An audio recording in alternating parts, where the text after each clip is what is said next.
My goodness.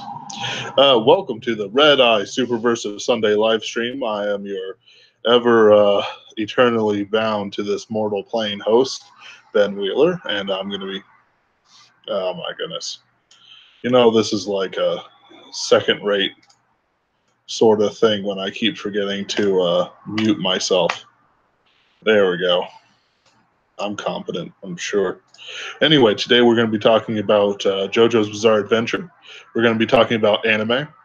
And I'm going to put a quick hello in the chat. And just, you know, general topics about content creation and I guess secondary content creation. So, like, recently Digibro put out a video called, and I'll put it in the chat. I should put it in the chat. Why You Like Bad Anime. And the thing about it is that it's not really about why you like bad anime. That's a clickbait title. I don't really care for clickbait as a thing. Why you watch bad anime. However, I recognize that it's sup Frank Ormond. It's a way to garner views. Like right now, I've been doing a book review specifically for conservative and superversive, especially published works, on a site, on a YouTube channel and a BitChute channel soon, reading Rainbow Emperor. And the basic idea is that I'm not a fluffer, but basically I review a book, give it a favorable review, and describe its real merits, not just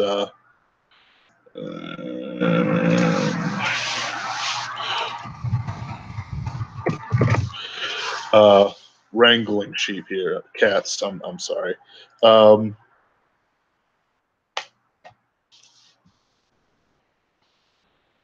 it's like I actually talk about what the virtues of. I recently did Jake and the Dynamo, where I talk about the various things that Jake and the Dynamo kind of has, how it talks about the diction and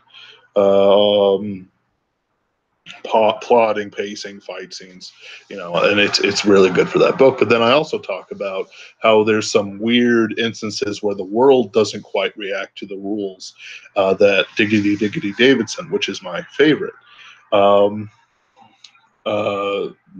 on his name. His name is too fun to play with. That's his problem. Thing where like things become too real, or they become wacky and they become unreal, but then he brings it, like he makes things too serious in a non-serious setting. I say that instead of having all the seriousness, you should say, well, you're sent back to the 5th grade because the purple people and paperwork eater ate the paperwork, and it killed 3 of my friends, and it ate my favorite ledger. You know, and then like he backs away slowly from the person weeping over their favorite ledger getting eaten. You know, it's a magical girl setting. It would support that sort of thing, but instead he went for something very realistic, very serious, that honestly doesn't work as well as it should. Now, don't get me wrong. Everything else for that book is just great. The fight scenes are great. The characters are great.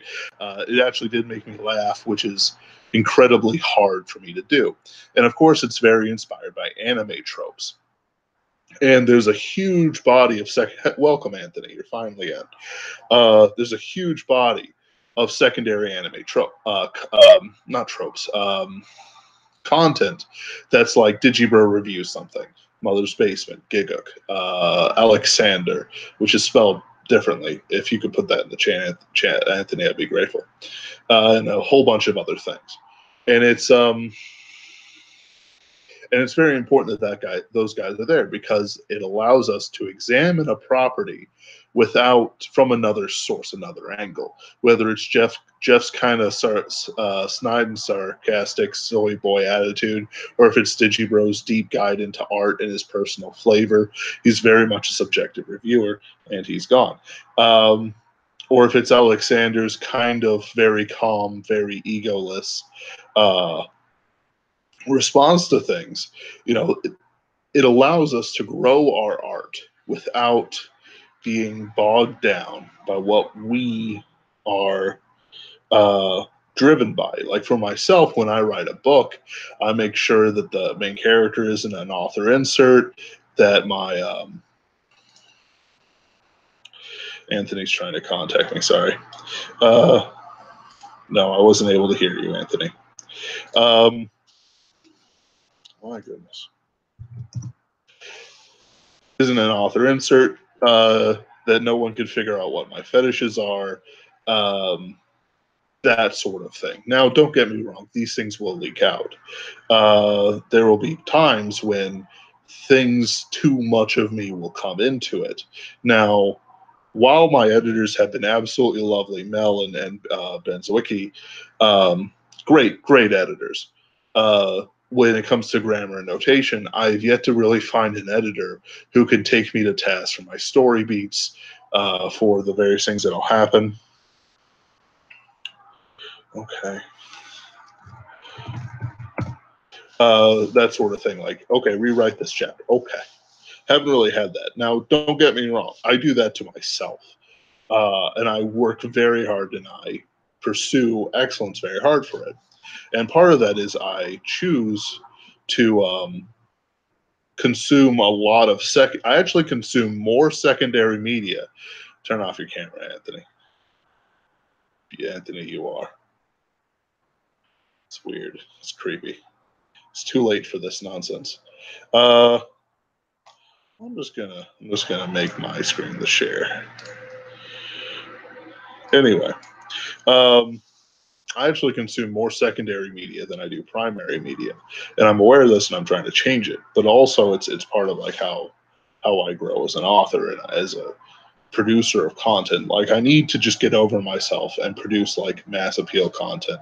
But I know that the second I try to produce something like military sci-fi, Tom Kratman's going to pop out of the bushes with a ghillie suit, and he's like, Ben, I'm doing this for your own good. I could tell you weren't a military man with that military sci-fi, and I'll just like whisper thanks. Okay. Well, Anthony's mic isn't working. I'm sure it's the drivers of the settings or something. Now, why did I mention Jojo specifically? I love Jojo's Bizarre Adventure. I love it to death. And recently they started season 5. Anthony says, because Jojo is awesome. That's right, Anthony. That's right. Something we can finally agree on after all these years. Hello.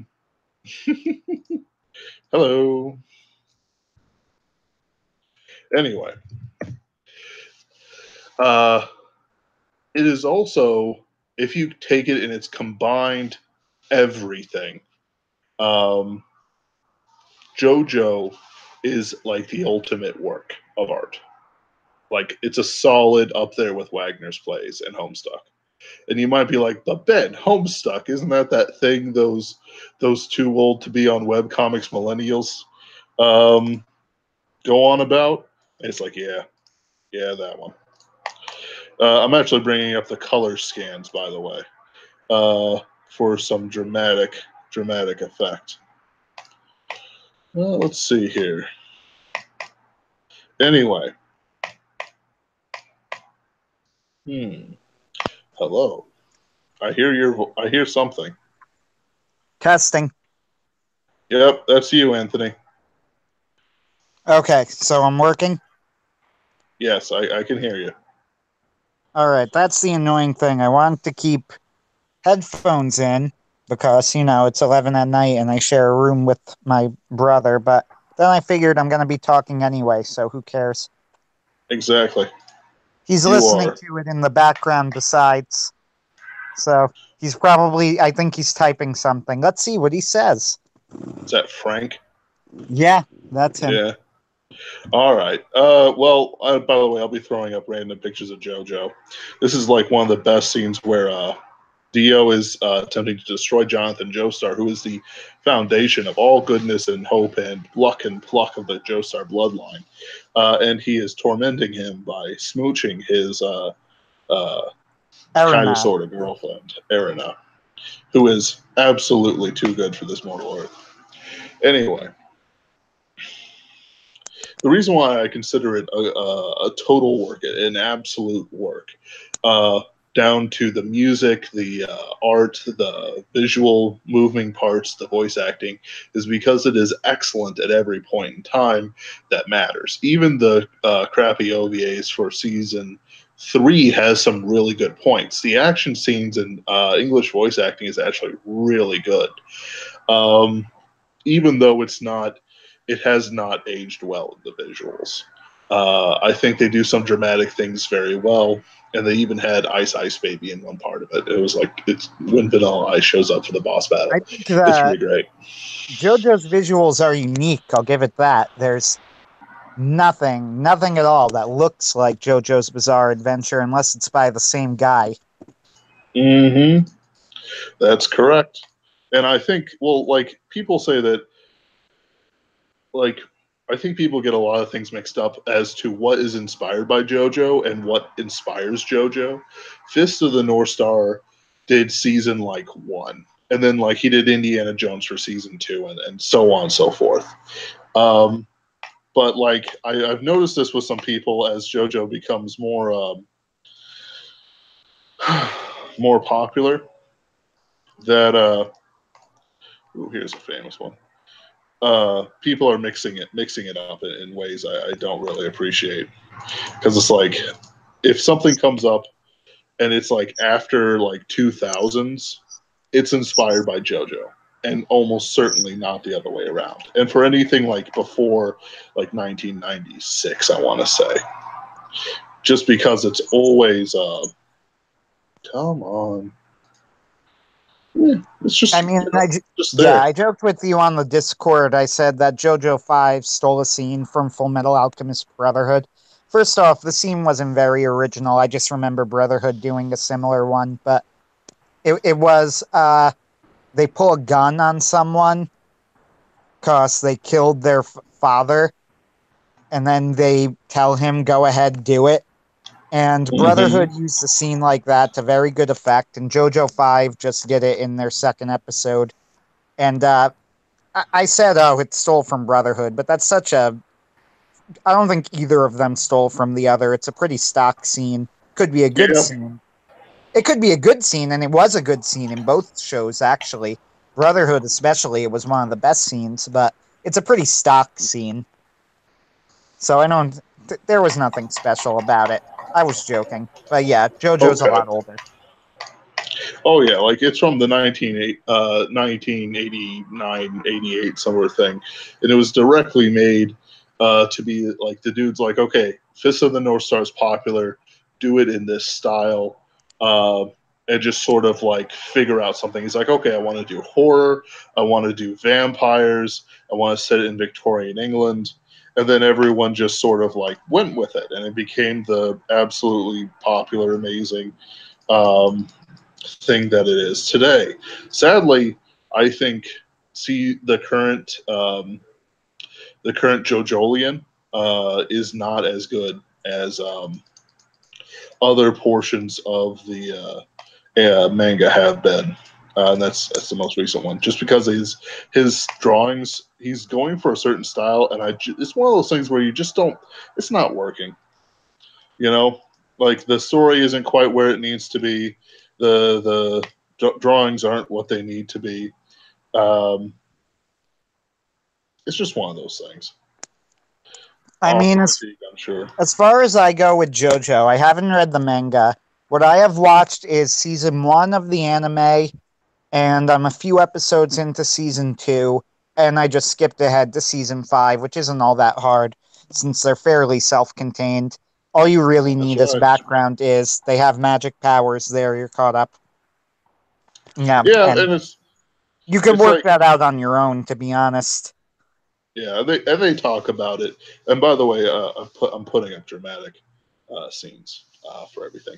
Um, like the only thing you really need to know outside the main storyline is that Dio has caused everything somehow, kinda, and Jonathan has sort of caused all the downfalls, sort of, kinda, in the long term, but without meaning to. Like even though Dio does not have like as much of an effect on the plot, in like 5, he's still in the background. He's still the father of the main character, just like Jonathan, even though it's Jonathan's body that sired with Dio's head on him, that sired Giorno Giovanna. It's Yeah, so he's like the son of Jonathan and of Dio. So it gets really, weird. really strange, really bizarre. Oh my. Well, that's a title drop right there. Oh boy. I mean, But that is the best way to describe it. JoJo's Bizarre Adventure is like borderline absurdist. I wouldn't call it totally absurdist. There's a logic to the plot and the world, but it oh yeah. definitely runs on like what happens is utterly ridiculous. It runs on Mhm. JoJo logic, you know. And the thing is that it's one of those things where it's very consistent within its own world as to what things can happen. There are things called there are abilities called stands, and stands can do normally like 1, 2, 3 things, and in those 3 things, there's a whole bunch of complexity in it because the writer is able to handle it. Like with the villain of Part 5 is a guy called Diavolo. His power is totally whack. He can basically make the next 10 seconds uh, inevitable. Like people can't react to anything, but they'll continue on the actions that they're taking. So, in other words, if I'm walking across the street, I will walk across the street in the 10 seconds. But, That's pretty interesting. right? So he has a secondary power that was caused by the fact that um, um, he had like another twin sort of thing that he absorbed in the womb called Epitaph. Like his ability's name is Crimson King Crimson, which is a reference to Crimson King, the British rock band. By the way, that's why I say music is a part of JoJo in the sort of total art piece, Oh, because if you listen to it so while listening watch it while listening to the music of the abilities are named after, it actually enhances it because he was clearly listening to it while he was writing it. Therefore, it affects his movement and cadence within the story. there's so many music references in JoJo. Obviously the first and I think the most famous because it's the first is REO Speedwagon, I love which Speedwagon. which was hysterical. When I realized, like, I put two and two together. I heard Speedwagon, and I'm like, wait a minute, what's his first Wait name? a minute. And I put it together. I'm like, oh my God, I love that. Right? That's hysterical. Speedwagon is pretty much the best character. He's the ultimate side character, and he lives through everything. See, the best part though, the best part of that is that the name had absolutely nothing to do with the story. There was no, like REO Speedwagon wasn't in it. There was it Yep. that was just his name because it was funny. Right. It's like, yeah, this could do it. Like I've heard people like Mother's Basement declare that it's like the ultimate copyright lawyer's nightmare, just because of all the different labels and all the different references Yeah, and that in the English are very unacceptable, but in Japan they don't care. yeah, and the recent JoJo video. I know, yeah, Japan is a lot more lax on copyright laws. Like I know that after Miyazaki made Kiki's delivery service, like I'm pretty sure that companies started advertising using Kiki's and just nobody cared. Like it Yeah, wasn't even that sounds illegal, and I'm about pretty right. sure Miyazaki too in the movie he would just use Japanese businesses in the movie, and I think he actually did ask for permission, Ghibli, but they didn't have to, and the Yeah, people who used it were all too happy about it. right. Like they use Kiki now as their logo, I believe. Like the bus company that he used in the movie now uses Kiki as their logo. Japan is very, and I to editorialize slightly, I've always wondered how much I think that the copyright laws that we have are for a large part necessary, but I wonder how much they've crippled us.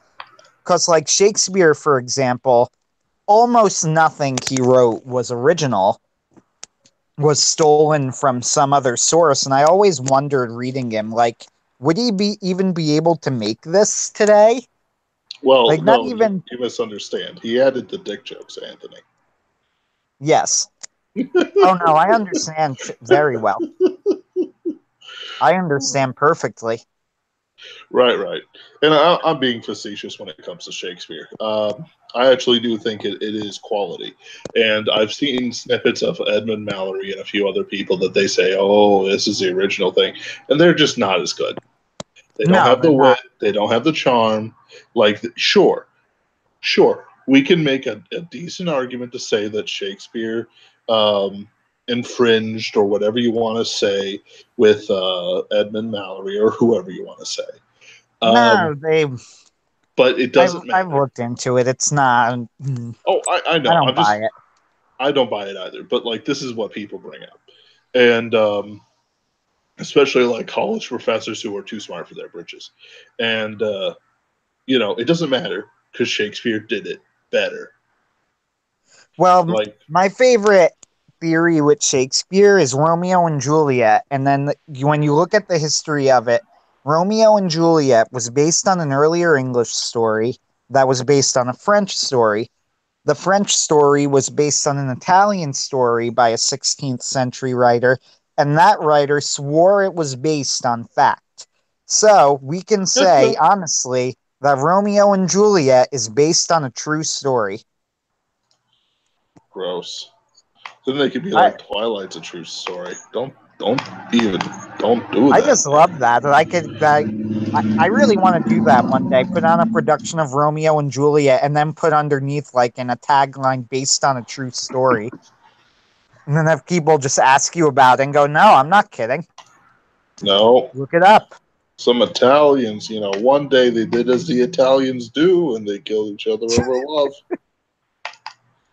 I mean, granted, the based on fact is probably I knew these two families who, and then they got married, and then they died, and then somebody said, "Yeah, that sounds right." I can put this into a story. I'm shameless. Hey, that's okay.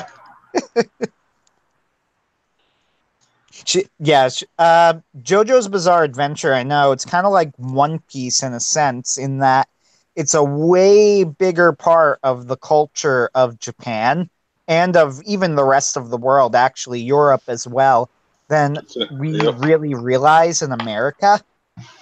Like, It's shown up in the Louvre. Like his artwork yeah, has been put up in the Louvre, and it's it's very culturally important to Japan, and we just once yep, again, just like One Piece, where we just we know it exists and we know it's very popular, but we don't really have a sense of how popular yep. exactly and how influential it is.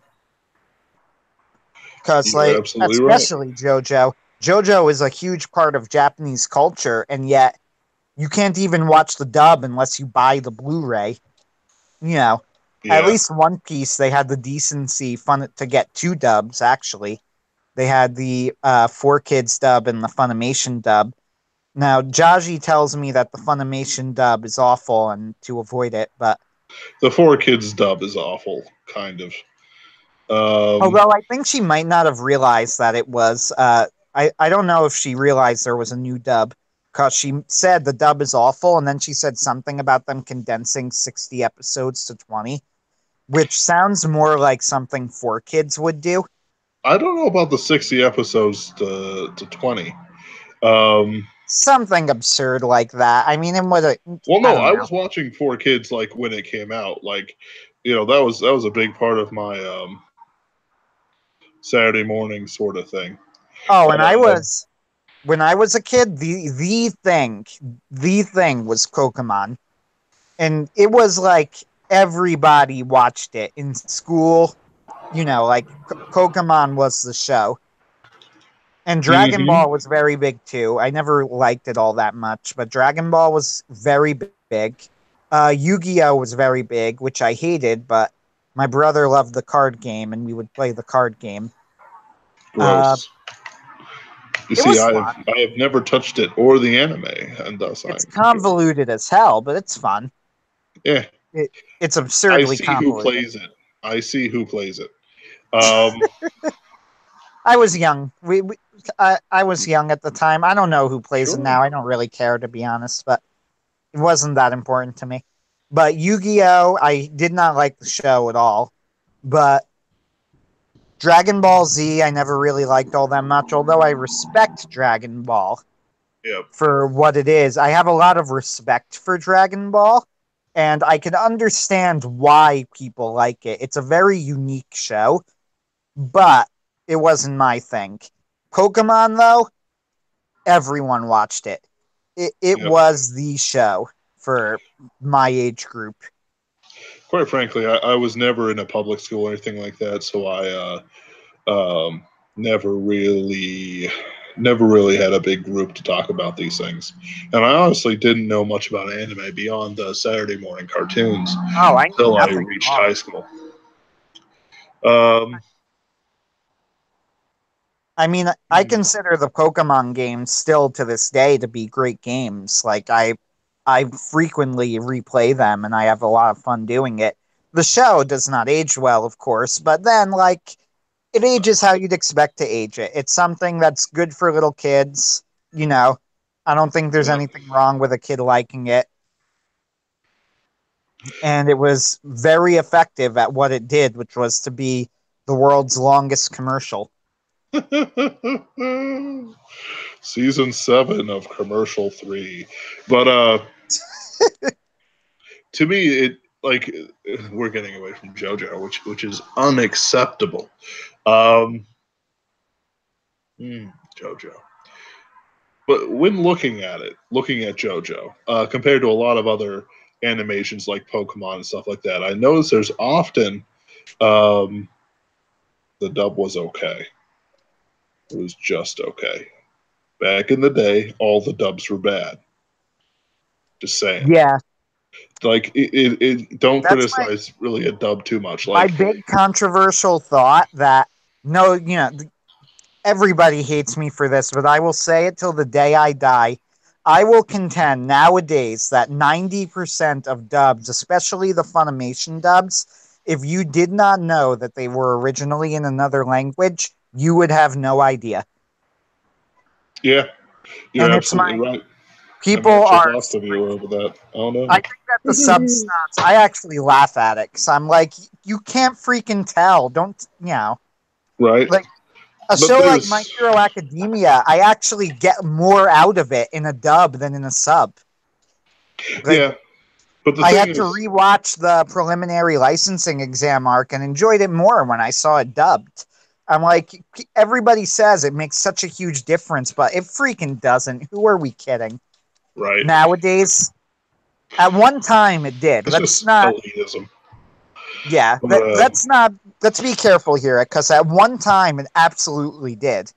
Like, there was a time where watching a dub was kind of a joke. And the best dub out there was Yu Yu Hakusho, which has aged to be okay. You know, and that I was haven't like the seen it. pinnacle. It's a good show. I'm watching it now, and I know it has. Digiro said it's the only dub he could stand, which I find hilarious because it's not that good. Well, But he's an elitist anyway. But the he's a thing, big sub elitist, which I mean, like Full Metal Alchemist and whatever have unbelievable dubs. You know, sure. But the thing is, like, it's more to do with the elitism for its own sake than it is any uh, any sort of weird, deep conviction. He well, maintains this position because he has to maintain this position. But there's it no. reminds me of one of my favorite stories was when I was into Les Mis for a while, and I still like it, by the way. So you could all shut up. I like Les Miserables. It's a good musical. Get in the Anyway, Count of Monte Cristo. anyway, when I was looking at some of the music, you know the song "On My Own," which is one of the more famous songs from the show by Eponine. I know And none of the songs, okay, and then I wish to the quick, stay that way. yeah, very very quick. It's just a very popular song from the musical "On My Own," and of course, Les Miserables was a French book, and the musical was originally in French. So I forget why, but at the time I was curious. I wanted to hear what On My Own was in the original French. And I looked at the comments, and the comments were all these lyrics are so much better than the English version, so much more power, the English ruined it. And then I learned something very interesting. On My Own was not in the original French version of Les Miserables. A different song was there that wasn't as popular and was taken out. And then after it became a hit in England, it was retranslated back into French. So Uh-huh. the song On My Own, the French version of On My Own, is a translation of the English. And about half of the commenters had no idea and were going on about how the English ruined the song. And I thought that was the most fascinating thing. And ever since then, I've never really trust people who tell me, like, that, if I hear a dub versus sub and they go, you just don't get it. The sub was so, the dub ruins it. And I'm like, dude, I just heard both of them. Don't even try. I'm like, no. And now Right. I know, like, that's one of the reasons that I'm convinced that with most dubs, you really would have no idea. Oh, it's like some of the things I've seen when people talk about Japanese puns. It's like, sure, some puns don't work from English to Japanese. We lose the puns and clever wordplay. But honestly, Occasionally. occasionally. But honestly, I'm just not a deep enough reader to appreciate them all the time.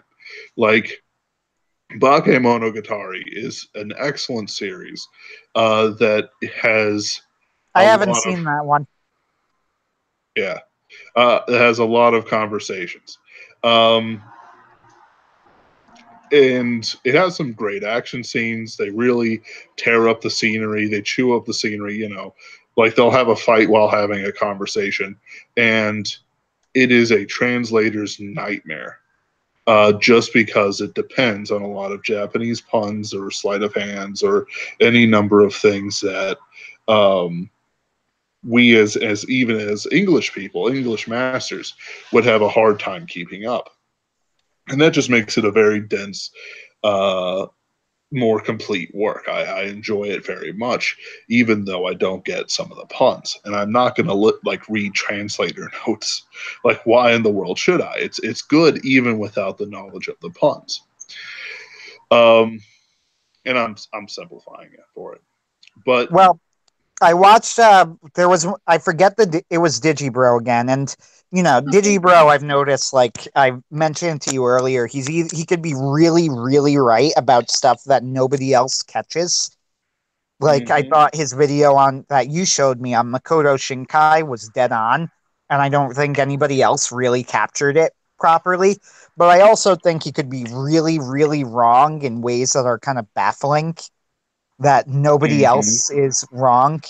Like I remember particularly, I don't remember the show, but it was one video and he had like a ridiculous dislike to like ratio and all of the comments hated him. And he just mm-hmm, recently did one, but anyway, I'm going off topic. What I was gonna say is he was going on about dubs, the difference between sub and dub, and he was going on how there was this joke in one show about how a character was always very polite all the time, and then English even in context where it wasn't really appropriate. So in English they would have her add please at the end of sentences, which got across that she was very overly polite, but also made her seem weirder than she was supposed to. And I'm listening to all of this and thinking in my head, who gives a shit? Like, am I really losing that much that I'm going to enjoy it less? That I'm going to hear it in Japanese and go, oh my God, what did I just miss? The mm-hmm. nuance. Like, that's, I don't know, like, who cares? you know, Some of it, like for me, it's some I of, was like, fine, no, there but are it's things you can lose in certain situations, but some of it's so subtle that I'm going to be like, it's not going to make or break the show. It's not even going to come mm-hmm. close, to be honest. Like Jojo, even though it's very much a Japanese work, especially season 8. is still which isn't out yet. I'm just saying, Jojo, I'll say. Um, it's still like a sort of a universal work. It can be translated into any language very easily because honestly, it's written from a Japanese man looking at like Victorian vampire fiction or Indiana Jones or a bunch of friends go on an adventure to kill the magical vampire that has your great grandfather's body. Um, Right, they're very classics. international JoJo's. Right. And he's very much aware and listens to English music. He watches Italian fashion. He is aware of certain French artistic movements. Um, whereas Bakemonogatari is a Japanese work to its very heart. Um, the rest of it isn't so much. Like JoJo isn't so much, I should say. I think that's the reason why Full Metal Alchemist has been successful outside Japan. It's a very non-Japanese only work. It's a Western fantasy, Full Metal Alchemist, in every way. I mean, Sort of.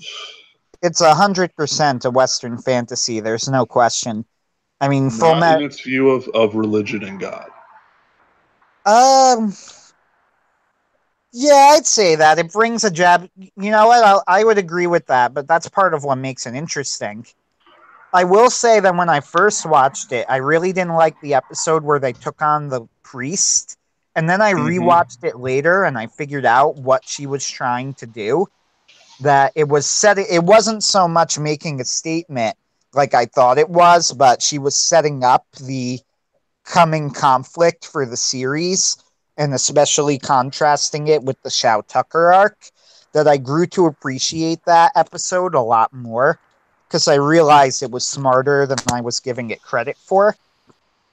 Sure. And I don't really remember the priest thing because it had the smell of like a side quest. And even though I'm sure it had some import for the main quest, like I just kind of snoozed through those episodes.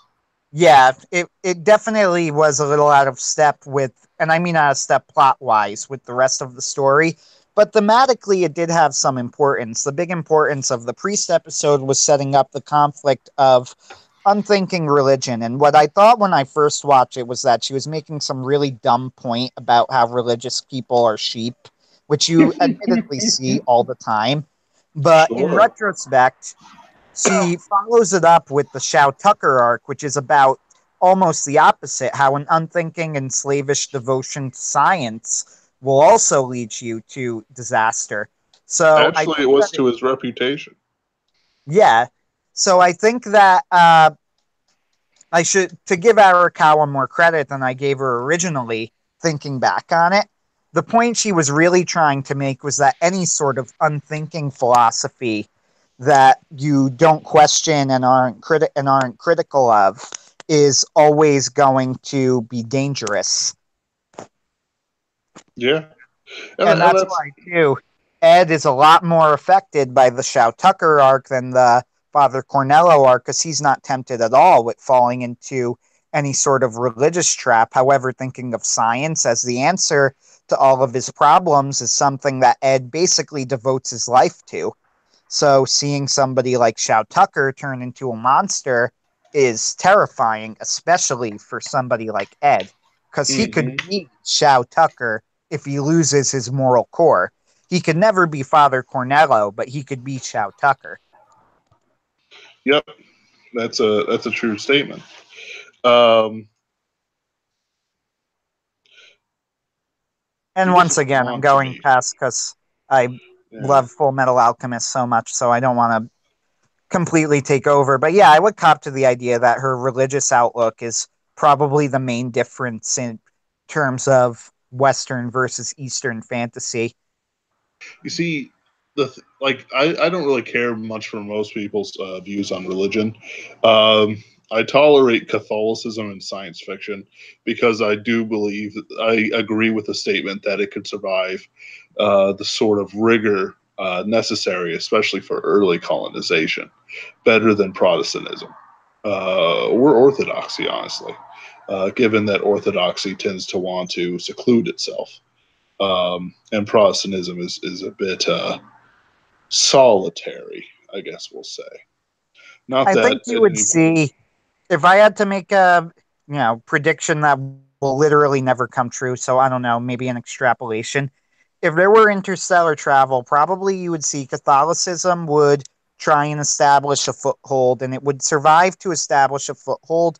I think Protestantism honestly would kind of form in a sort of similar way to how it did here, in that it would be identified mostly, at least at first, by how it differed from the Catholicism.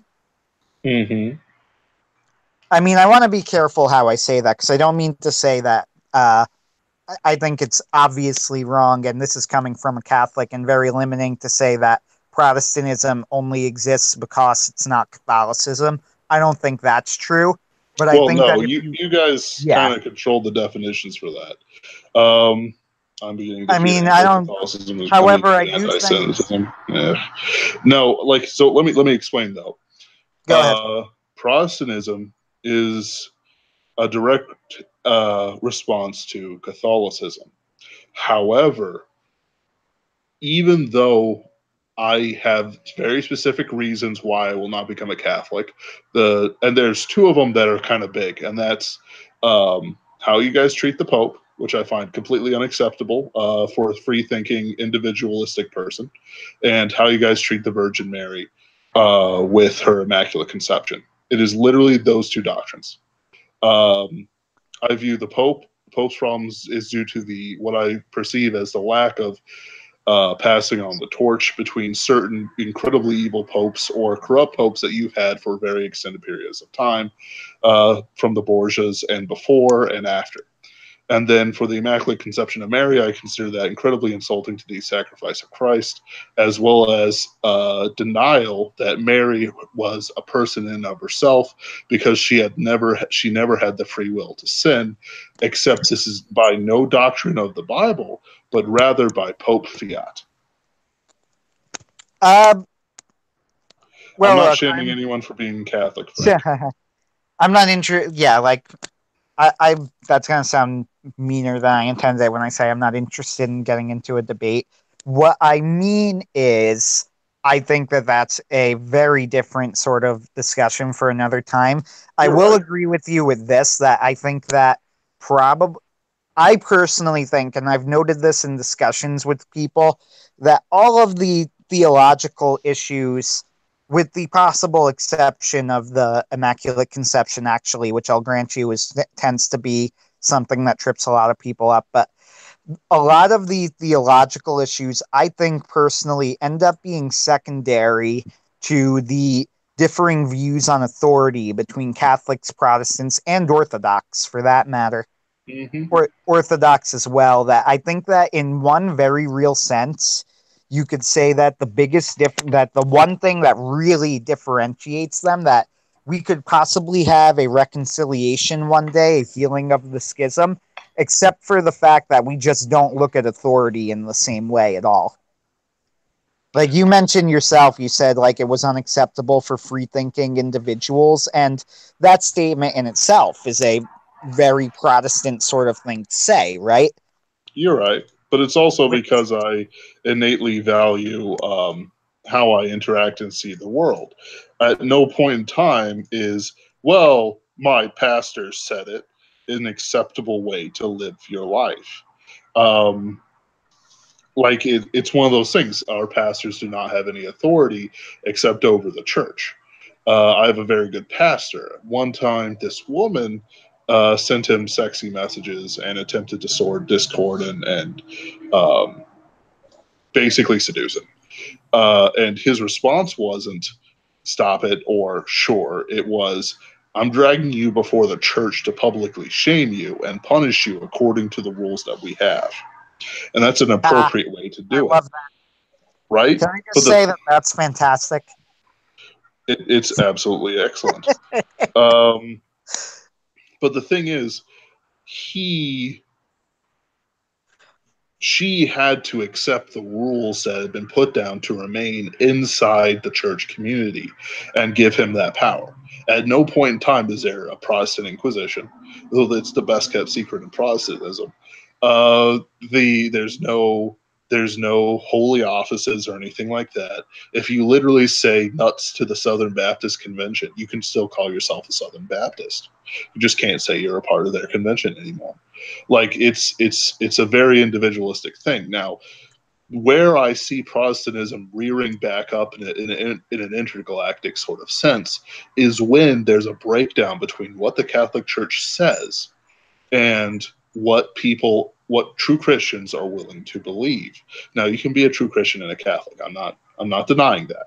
But I'm saying that if you have the Spirit and you seek Christ and God, you will find that the corruption of, say, Johann Tetzel, except it's cyborg Johann Tetzel, with his Armada, which is an amazing novel I should write sometime.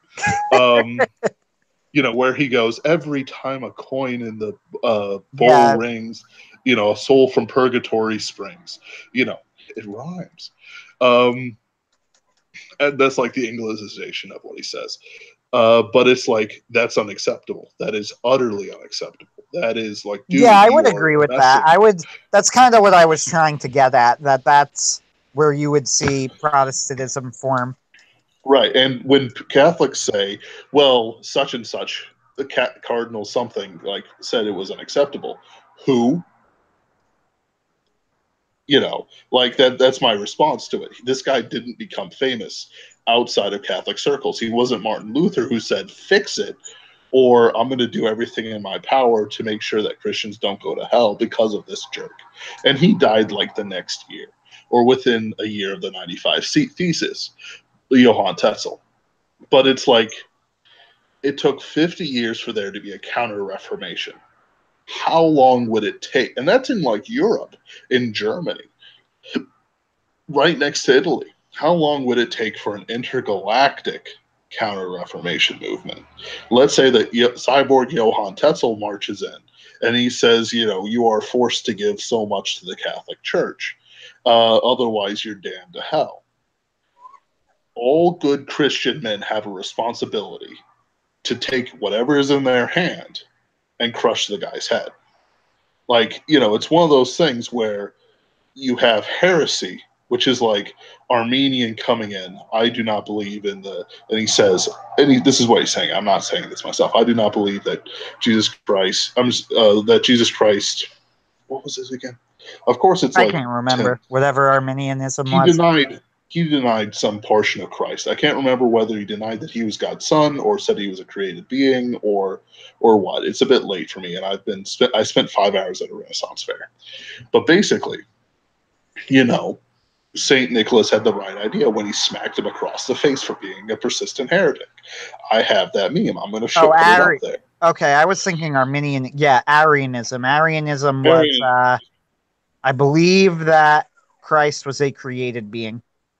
That's right. Yeah, that sounds about right. And, in that sort of sense, it's like when somebody's saying, hey, your salvation isn't right, and he risks people going to hell, it is part of our responsibility to prevent that. Because otherwise, we are willingly let people damn themselves into it. Now, people eventually have to accept the thing of Christ themselves. But if there's no rebuke for it, I view it as unrighteousness, because that means that you're willing to give it up. G.K. Chesterton said it in his book Heretics, that he says in Heretics, we consider ourselves more enlightened and more progressive is a pejorative in our circles, but I guess more enlightened and better than our, the people from the past, because we no longer burn heretics. He said, and I believe this is exactly backwards. In fact, the only people we should be burning are heretics. Absolutely. And I think that that's kind of what he means. That you're talking about, you'll have people who nowadays will pat themselves on the back and say, well, he's something of a heretic in the community, and they'll laugh and they'll go, oh, he's kind of a hero for that. He said, Mm-hmm. that's insane that people will do that. They said, here's the thing. In the olden days, no heretic thought they were a heretic. In fact, they would have been very insulted. There were wars over the fact that they did not think they were heretics. They were Mm-hmm. not proud of that. What was important was that they were orthodox. Nowadays, if we're congratulating ourselves on being heretics, then we have everything backwards. So when you Yep. go back to Johann Tetzel, that's exactly the sort of thing you're talking about. That nowadays we would call ourselves superior for not burning a man like him, when, as a matter of fact, that's exactly the sort of man we should be trying to get rid of. Yep. And it wasn't that Martin Luther just snapped one day. He spent a lot of time with his superiors. He sent letters. And no, he didn't just like haul off and like punch some guy in the face, which is probably what I would do. Like, I actually got into a theological debate with somebody at Dragon Con, for Pete's sake. And it was worth it. But it's like the guy had a really idiotic statement, and then a Catholic woman come up and said, "Your works save you." That's No. too. Oh, that hurts me as a Catholic. That causes me pain. Right? And And it it's like, causes me pain, especially because I think that is one of the most easily reconcilable things between Protestants and Catholics. One of the sillier disputes in retrospect, anyway. right? It's we would probably agree on 99% of it. And if we disagreed about anything, it would be on subtle theological things that basically have no practical application. When you say something as dumb, as work save you, that just ruins all of it. Yep. You're just backing right out of the whole conversation from the start. Yep.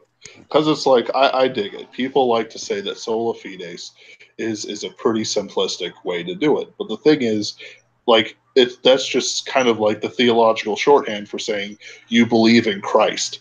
Like, it's not some deep like thing that can be written of forever. It's just the simple tenets of the faith. Like, it's literally accepting that, yes, at no point in time can I do a work so good, so righteous, that I immediately get into heaven. I must accept Christ and his sacrifice. I must be bathed in the blood. Like, I bet, do you disagree with any of that? No, see, when you get into it, I did things on the Great Schism too, between the Orthodox and the Catholics, and several things like that. And I've done some research on it.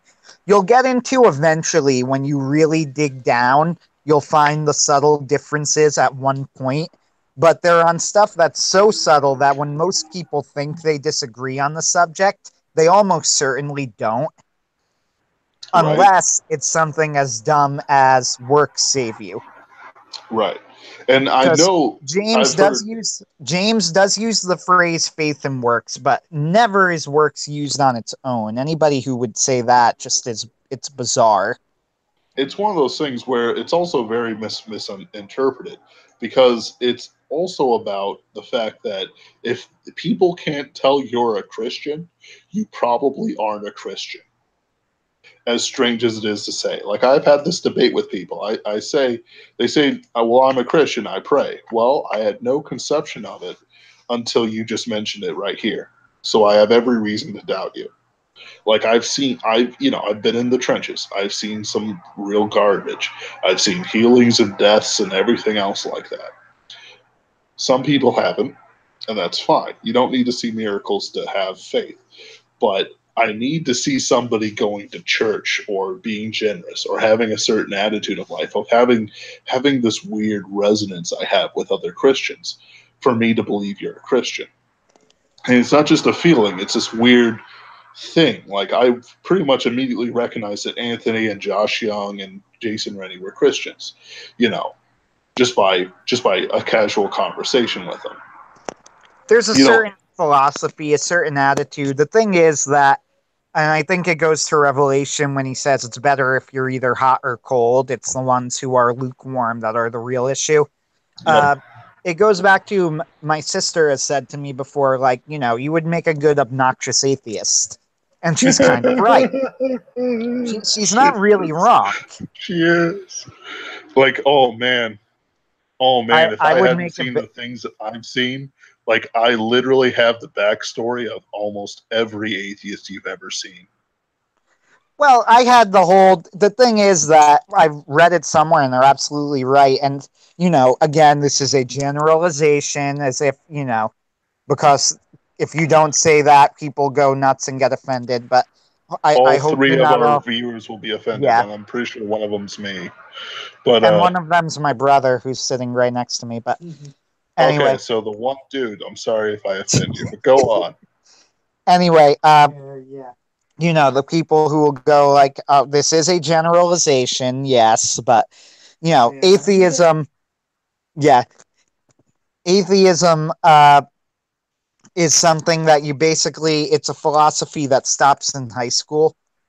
I went to a Catholic high school, and which David. meant, of course, that there were at least 50% of it were made up of atheists. The ones who remain atheists tended to be the ones who stunted their development in high school. Mm-hmm. Now, I had that phase in high school because I'm a human being.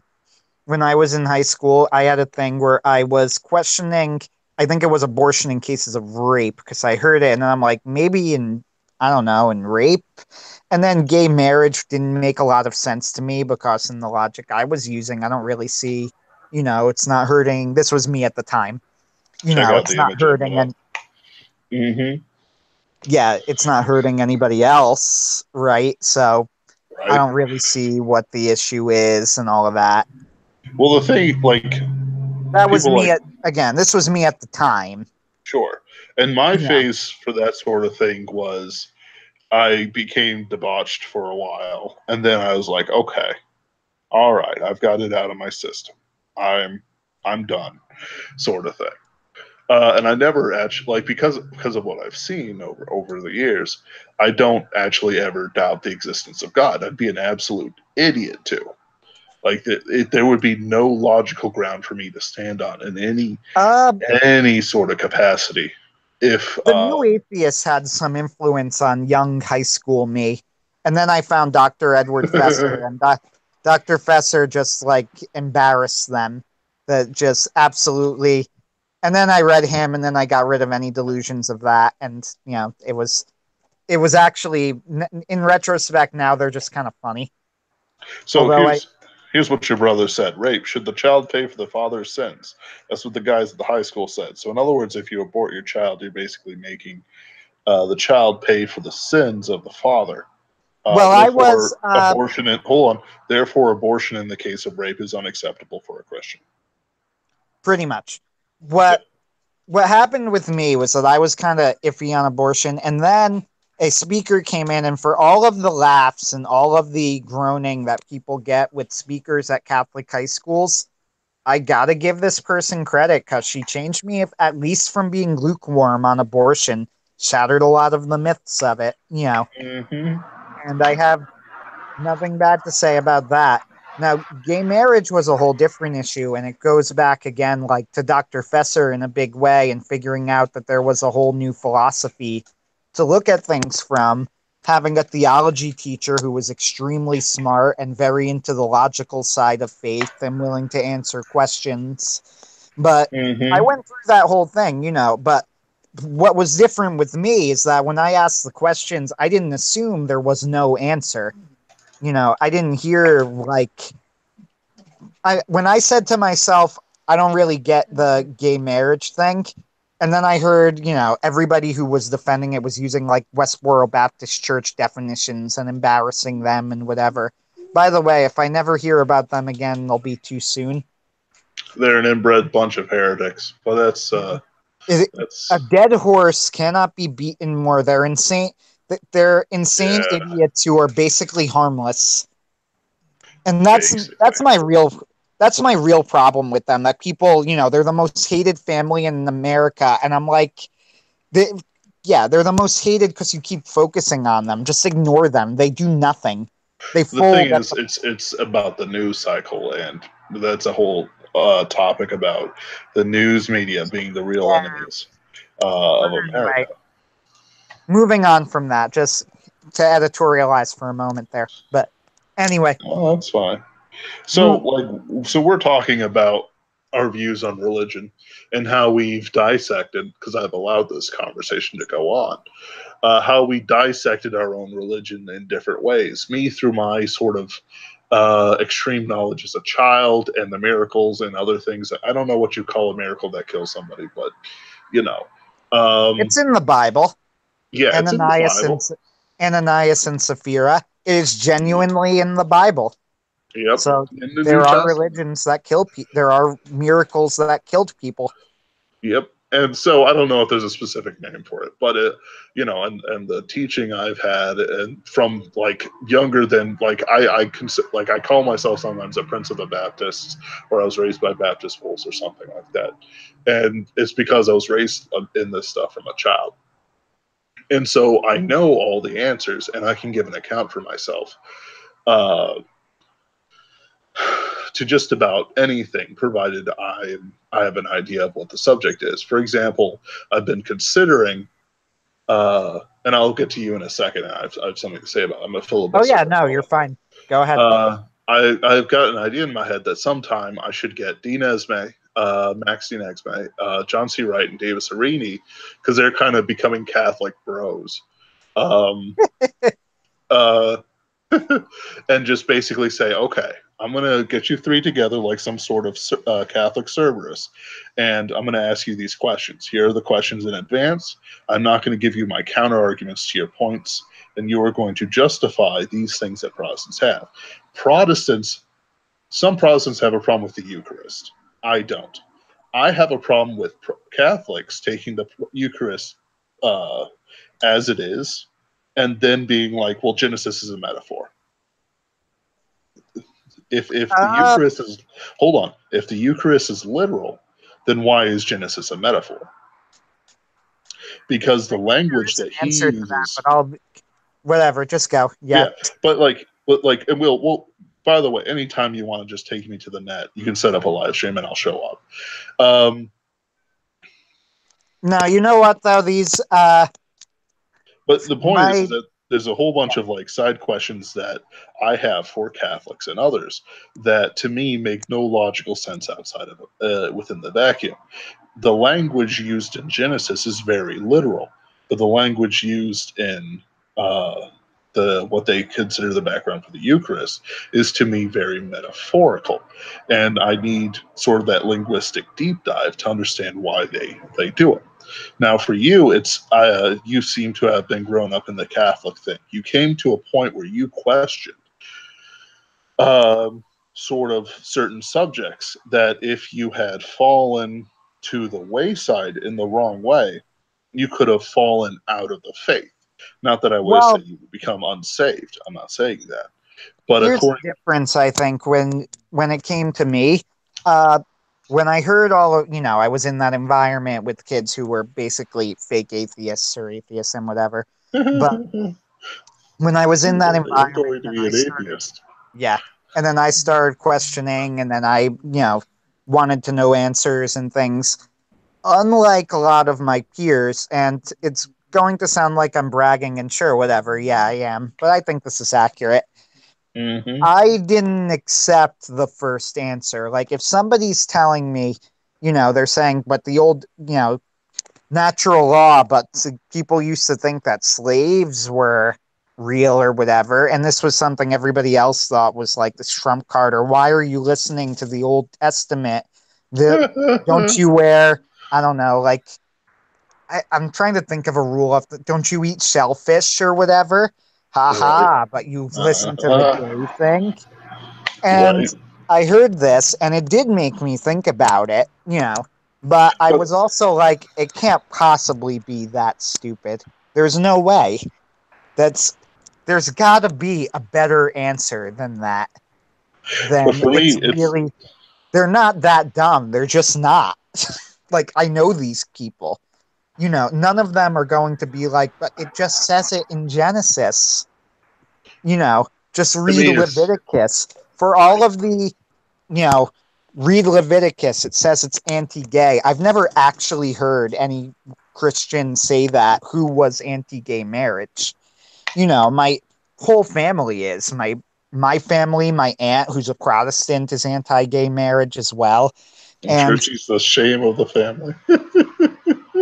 no, actually, believe it or not, half of our family isn't Catholic, but whatever. It's another story. Right. That's that's a long story. It goes back to my grandmother, but whatever. It's also Yeah, not very interesting. that's Going back to okay. that though, she's anti-gay. She's anti-gay marriage as well, and like she has never brought up Leviticus as a reason for it. She's never even really brought up. Which, by the way, I wish people would bring it up less and just point out that Paul spoke against it in epistles, which is much more to the point. That's what Even I do with a lot of those things. It's like, what although, don't does get it? me wrong, the fact that it's in, I do think that people just don't understand it correctly. The fact that it's in Leviticus is relevant, and people like to pretend it isn't because they don't Yeah, understand how the Old Testament works. but But those things that with that actually said, matter you could for just the avoid Christian. that, and you can avoid that entirely and just point out that Paul spoke against it very clearly in epistles. Well, like the thing is that those things that really truly matter and weren't just like Jewish dietary needs carried over into the epistles or into Matthew, Mark, or At least Matthew, Mark, generally. Luke, or John. You know, generally. So it's like, you know, like if they're trying to fight on the Old Testament and you can't bring it to the New Testament, what's the context? What's the subject? Did they bring it up just because it was a dietary need, or was it something that God was using to separate them further from the Gentile masses that they could not mingle with, and that having, like, say, shellfish would mingle them more with the Philistines or something like that. Like, there's any number of things that you could logically deduce from it if you know more of the background, if you are educated to how Right.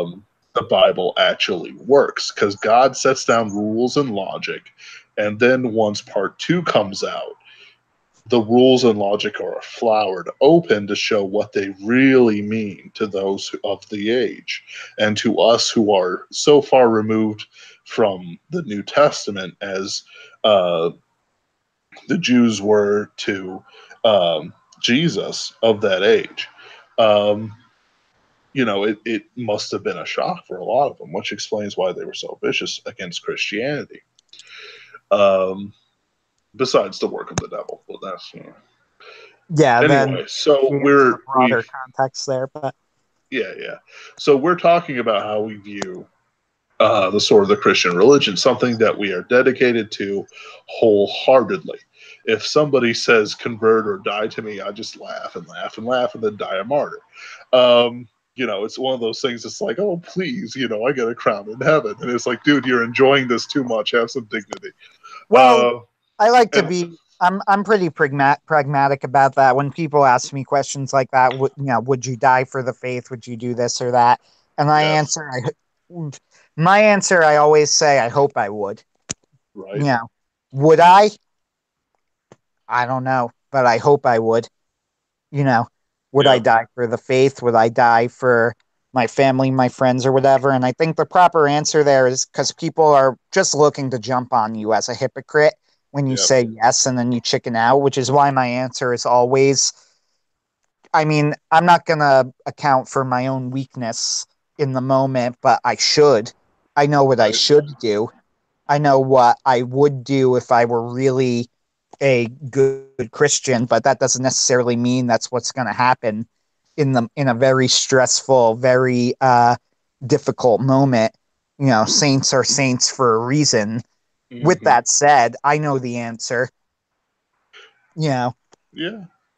and And it's one of those things where, like, we are dedicated this to utterly. So when it comes to our art, we put the same sort of, I would like to think you do, put the same sort of care into it. Not the same way it says comes to, like, say, religion or something like that. No. But in that, excuse me, I'm trying to multitask and I am just absolutely terrible at it. When it comes to no sort of problem. like care and dedication we put into these things, uh, I study a lot of literature. I read a lot of books and content and stuff like that. And the fruit of that is the fact that I have a very critical mind when it comes to books. I can pick up on some things, and I have a very strong opinion of it, even though I know that there's objective and subjective things. At no point do I try to uh, force the objective and the subjective to mingle. And my criticisms of works and books and even of my own things are based more on the objective, and then my subjective is secondary to it in a critical sort of sense, because I know that my flavor is a very strange sort of flavor in the back of the ice cream shop, where few people go. Give me 1 second, please, because now my brother's putting on a show. Can you lower Okay. it?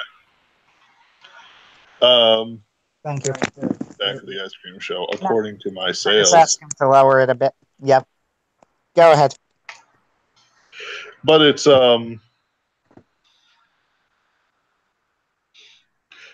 like it's still there. It's still something that I dedicate myself to. There's no point in being an artist if all you're doing is profit. Like, Timmy, don't talk to the ice cream flavor back there. It's pretty funny, David. This is funny. So like when it comes down to it, Jason, Daddy Warpig, who I respect immensely, has recently put up a rant about artists arting and whining about art. Now, I am not a guy who whines about his art, so it wasn't really meant for me. And I do try to write things that people would enjoy and especially pay for. But at no point in time do I believe that my artistic sensibility, my desire, what I've trained myself for, is subject to money. I will never like write crap and give it to Jason and say pay it. Of course, he won't accept it. Publish it, excuse me. But you know, if all you're doing is going into art and critical thinking and all that jazz for your desire for money, you'll put out something that will be forgotten. And the ultimate goal, I believe, of art is to create something beautiful and wonderful that'll last forever. Yes, I would agree with that. One thing you mentioned about objective and subjective and how you criticize art. One thing is that with my reviews, and I mentioned this to you before, but I'll relay an exchange I had then. I very nearly wrote a response post on Superversive Sci-Fi and decided it wasn't worth the trouble. But right, what were you going to write a response about? That's what I'm getting at. It was about I do not really write bad reviews of things. And the reason I don't is I have two reasons for this. First is that I watch things because I want to, not because I am, doing a service to anybody, frankly. That's why when I mentioned that I wanted to do YouTube videos, they would be more on the lines of analyses of things that I like than critiques of of a potpourri of new shows. So any review I write is almost always going to be of something that I finished and enjoyed, because otherwise I just wouldn't bother. Oh, things I hate, I will never review. That's not totally true. I would definitely do that if I end up finishing it for whatever reason, or I think I have something interesting to say, then yes, I will. However, almost all of my reviews, the second reason I won't do bad reviews sometimes, because I try to avoid doing bad reviews of people that I know. And somebody was like, well, then you lose credibility with me as a reviewer because you don't put bad reviews. And I was actually kind of offended by that, because I'm like, you could say what you want about my writing, whether it's good or not or whatever, but I am never anything but 100% honest with everything I review. I just happen not to review things I don't like. I don't lie ever. I mean, I would never ever write something that I did about a work that I did not wholeheartedly believe at the time I wrote it and was not willing to back up. So that's why I very nearly wrote a post saying like that actually offended me because it was essentially an attack on my honor. And I'm like, Yeah. you know what? I'm not even gonna bother because nobody cares. Which I is don't true. know. Which is I, true. I try to live a dramaless life. Um, and, you know, living a dramaless life is pretty important to me. But if people bring drama to me, I will not hesitate to meme them into Well, oblivion. I'm going to But be vague enough to say that this was a dude who hangs around the pulp rev and superversive circles, and I normally agreed with him. I had no yeah, interest in fighting him. I mentioned to you too, I had an exchange with a group, and again, I'm going to be as vague as possible because I have that's fine. no ill will, but there was this group that they said that they thought that Miyazaki had terrible characters and didn't know how to plot, and I disagreed with them. And Yeah, they lit into me. Like a whole group of people started going in on how I wanted to be a blue checkmark writer on Twitter, how Miyazaki was an I hate it SJ. when they do that. Oh, yeah. How Miyazaki was an SJW, how I was being insipid. And then they Right. started asking me why I was getting so upset when I'm like, I haven't gotten upset. What are you talking about? And It's the like, reason that I never actually I considered writing something as a response to it, and I ended up not bothering because these are people who are more or less on our side. You know, the yes, guys who said this, who are normally going to be people who I agree with, who other people in our group follow and who like and who make good points. And why would I really bother? I apologize for one thing I said, and my sister said, I don't think you should have apologized. I said, well, it's different though. This isn't like me apologizing to an SJW. This is a group I want to make nice with, basically. I would rather just not fight with them at all. And if that means just saying, whatever, sorry, I bothered you, you know, if it means me saying, sorry, I bothered you, then whatever, I'll live with that. But it was a very bizarre thing in my view, but there's a whole thing where I try not to antagonize people who I think are going to be allies. yeah, and it's good not to be antagonistic, but the thing is, like, when it comes to this sort of thing, I recently had a similar experience when I defended the imperial system, and like some dude came in. And I'll admit I lost my temper, and I just Yes, started memeing him. Imperial, thank you. We need Right? more people doing that. I write all my measurements in the imperial system when it comes to my science fiction, and I'm just waiting for the day that somebody calls me out on it. It's an arbitrary measurement that can be stacked. Like the only thing that the metric system has over the imperial system is that it stacks better. Everything else is just as arbitrary. You are literally saying, I like this arbitrary system because it's slightly more convenient for me, even though all my readers have very little conception as to how long it actually is compared to, and I mean in America, Yeah, compared to the new length. I can walk many kilometers a day in my warm up exercise. Having something like 2 kilometers long is not an impressive warship, even though you're trying to make it sound like it.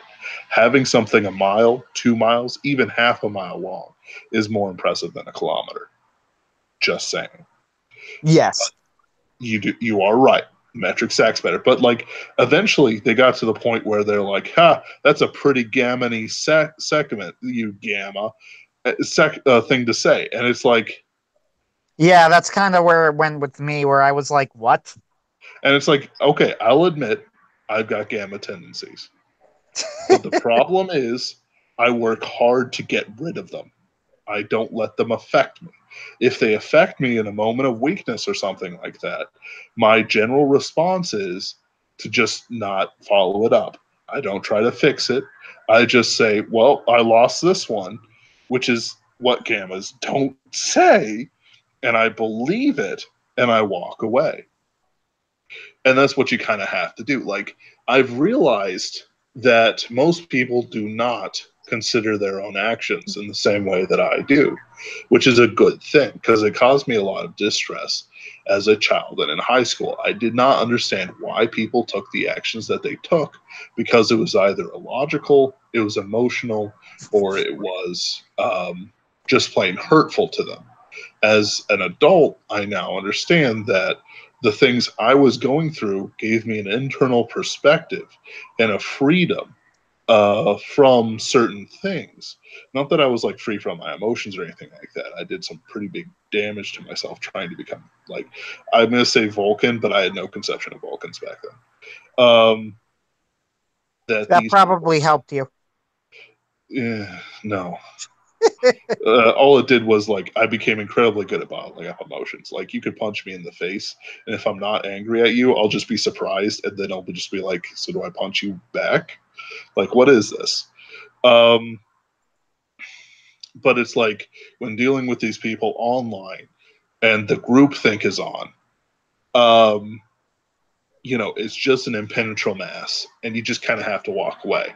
There are many problems I have with Pulp Rev, with Mill Sci-Fi, and how they sort of write their things and the things they desire to put into it that I could talk about it. I could call out certain people, but it's like I just don't want to. Like, yes, I have to treat my writing as a business. That's why I'm creating all these side projects, and I'm trying to write more, and I'm waking up earlier, and I'm exercising better, and I'm eating less. But the thing is, I know that if I want to write that primo grade stuff that makes fans out of people who read my work, I need to drink caffeine and I need a salty thing in my mouth like pretzels. I don't know what it is about that combination, but my mind just loves it. And I just realized I made so many bad innuendos. I'm so sorry for people. I did not intend that. I literally just drink down Mountain Dew Voltage and eat pretzels, and I can write several thousand words an hour. Like I could just I wrote out like some of the best words I ever wrote in like over 2 or 3 hours, like 4,000 words. And it's like, because it's fattening and it makes me gain weight. But at the same time, like I want to be able to write fast and get these ideas out and everything else like that. But I noticed a lot with like certain groups that we are friends with and we want to remain friends with, they engage in this group thing. But then we're a different organization than those guys are. We don't have groupthink. And like several of our members, I'm sure, would find it incredibly weird and disturbing, and myself as well, if all of a sudden we engaged in some sort of groupthink. It would actually like drive me out, the idea of it. Now I'm a hyper individual. Like now, just so you know, even though I'm very much an individual, it's more because circumstances have forced me to become an individual than it is some sort of individualistic philosophy. If a person can act as an individual, they probably kind of need to fix that. But at the same time, I consider individualism, radical individualism, very unhealthy. Anyway, sorry, keep going. Yeah, I had to learn a lot of this the hard way, which I know I've mentioned this to you in the past, so I'm not going to go into all of it again that I had. There was a whole back and forth with the Superversives and whatever. But one thing I will say is that a lot of the time, I will seriously have no idea until after the fact that I'm offending somebody as much as I am. Like, there are things like I will get really, really into discussions about, media, Death Note, series of unfortunate events I got into with you at one point, Avatar, all sorts of things, and I'll get really, really into it. And But I then was other public people, about how into it I was. Just so people know. Like at no point in time did I act like nothing was that I wasn't getting emotional or something like that. That I wasn't upset by this. Like there's no deception. You're not the person I'm referring to. This had nothing to do with you. This is just generally. But I was talking about that one series of unfortunate events discussion we had, which is still fun. It was a fun discussion. It's intense. And then you went, Is the well, movie we'll good? agree to disagree. And then I went, "Ah," screaming to high heaven at like the middle of the night. Is the movie good or not? It's another time. Yes. It's another time. Okay. But anyway, yeah, going back to like, I'll have these sorts of discussions on things and get really, really into it, and then eventually, and then people will get madder and madder at me, and I'll have no idea because for me, this isn't a matter of mad or not mad. It's a matter of Mm-hmm. me being really passionate about it and being really into it. But in the end, it's just kind of fun, you know. Problem is that for me, a lot of passion looks like anger. It's Yeah, I I don't guess. like the fact that it's like my primary emotion to deal with things, but I mean, it's up there. like I'll go back and forth with someone on The Last Jedi, and if somebody liked it, which I've met people who are whatever, right? You have trash Like it, and I'll opinions. go back and we'll go more and more and more into it, like about The Last Jedi. Then eventually they'll get really mad and huff off, and I'm like, "What are you mad about? I was having fun." you know, that even the first time I even spoke with John C. Wright, actually, or one of the first times, was a lot like that. Uh, Mm-hmm. it was something to do with Silence of the Lambs, which I do think, by the way, it's at the very least a well executed movie, if a morally repugnant one. But anyway, it was on Silence of the Lambs, and John said something along the lines of like, "You have darkness in your heart" or whatever. And I like blinked and said, "Wait, when did we go there? What? Right. You were taking the conversation that seriously? I wasn't." And then I look back over and I'm like, I guess I kind of sound like I do, but that's just because I really like movies. Oh yeah. Yeah. But it's like that whole darkness in your heart thing. When people go for arguments like that, it just kind of For shuts the me down. record, John apologized pretty quickly after when I pointed it out. So I Okay. this is not something that it just stuck in my head as being an unusual interaction. I have Yeah. absolutely nothing bad to say on that score. But anyway, go ahead. Right. And it's like I think people like there's very few like I'm a very easygoing guy. I will sit and relax for with anybody and just chat. I don't really have much ego in it, I guess. I want the interaction for its own sake, not to get something out of it. Now, when somebody comes up and they say, "Ben, I have such and such question about the faith." 2 Fridays ago, every Friday except for sometimes, I play this card game with people, and this one guy took me to task, and he basically challenged a whole bunch of things, and I crushed his arguments at every turn. I know that that's people consider that bad form, but there's a difference between somebody being like, I don't know about this Jesus Son of God thing. I don't get it, versus, well, this is the reason why I am not such and such. Yeah. In this, like, there's a gradient to it. He was the second, so he had this is this, and I said, well, you're wrong because this is the reality. This is the reality. What'd you do? Get all your information from YouTube videos? And then I made a joke about like the frog from the Looney Tunes that only Yeah, sings the when one dancing person. frog. Yeah, I made it like hey guys, what's stupid? Religion. And I started tipping my fedora and waving my cane NPC. around. What? NPC it's just their programming. No, he's not quite an NPC. This wasn't an NPC response. I know what an NPC response is, and I'm incredibly sad that one of my good friends have become an NPC. I should have realized it when he liked The Last Jedi. I'll tell my brother that. But he's dancing a fine line. Um, Vindicator's 3 was a good episode. I don't know why people criticize it, but Which you know, episode? Vindicator's 3 of Rick and Morty. That was a Uh, good episode. yeah, but I've heard some people not like it. But what do I know? Why are you an atheist? I watch Rick and Morty.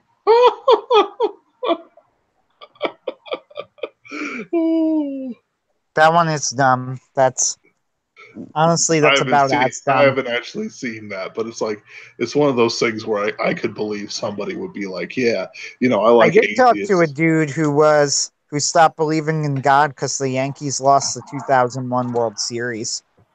Wow. Now I'm gonna be fair here. I'm gonna pause for a moment and say You'd that invest a bunch of money on it. no, what I this was years and years ago. This was years and years ago, but Yeah, back when the uh, Yankees what had a I chance at the understood World of it, Series. Sorry, baseball joke. Go on. yeah, what I understood, what I understood of it is that what had happened was it was right after 2001. He had been of the 9/11, attacks. So there was a whole he had issues in his family otherwise, and he was kind of on the fence with God, and they were kind of what he was living for basically. So it was a whole weird thing. But with that said, yes, I can say that directly that I do. I once had a conversation with a guy who lost faith in God because the Yankees lost the World Series. I guess it was more like the final blow than anything else. Yes. Now, speaking as a Yankees fan, however, I'm going to say that you're probably attaching too much importance to baseball if that's your attitude. Yep. And Yankees fans are crazy. Speaking as a Yankees Cardinals fans fan. suck. Yankees fans are the worst. They are. They're terrible. We won 100 games this year, and people wanted to fire the manager. It drove me nuts. But whatever. Did you Uh, make it into the playoffs? we did go to the playoffs. We lost in round one of the playoffs, which was too bad. But still, you won Right. 100. Never mind.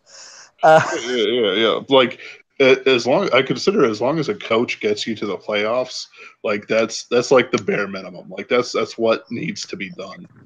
Um, I think the Cardinals dropped off at the last second, unless they're in it. I well, can't remember. okay. Since this is not going to be a real topic of conversation, so will be the last thing I say about it. But see, the Yankees won 100 games, which is always very good. But they happen to be in the same division as the Red Sox, who won 108 games, which is Yeah. insanely and borderline historically good.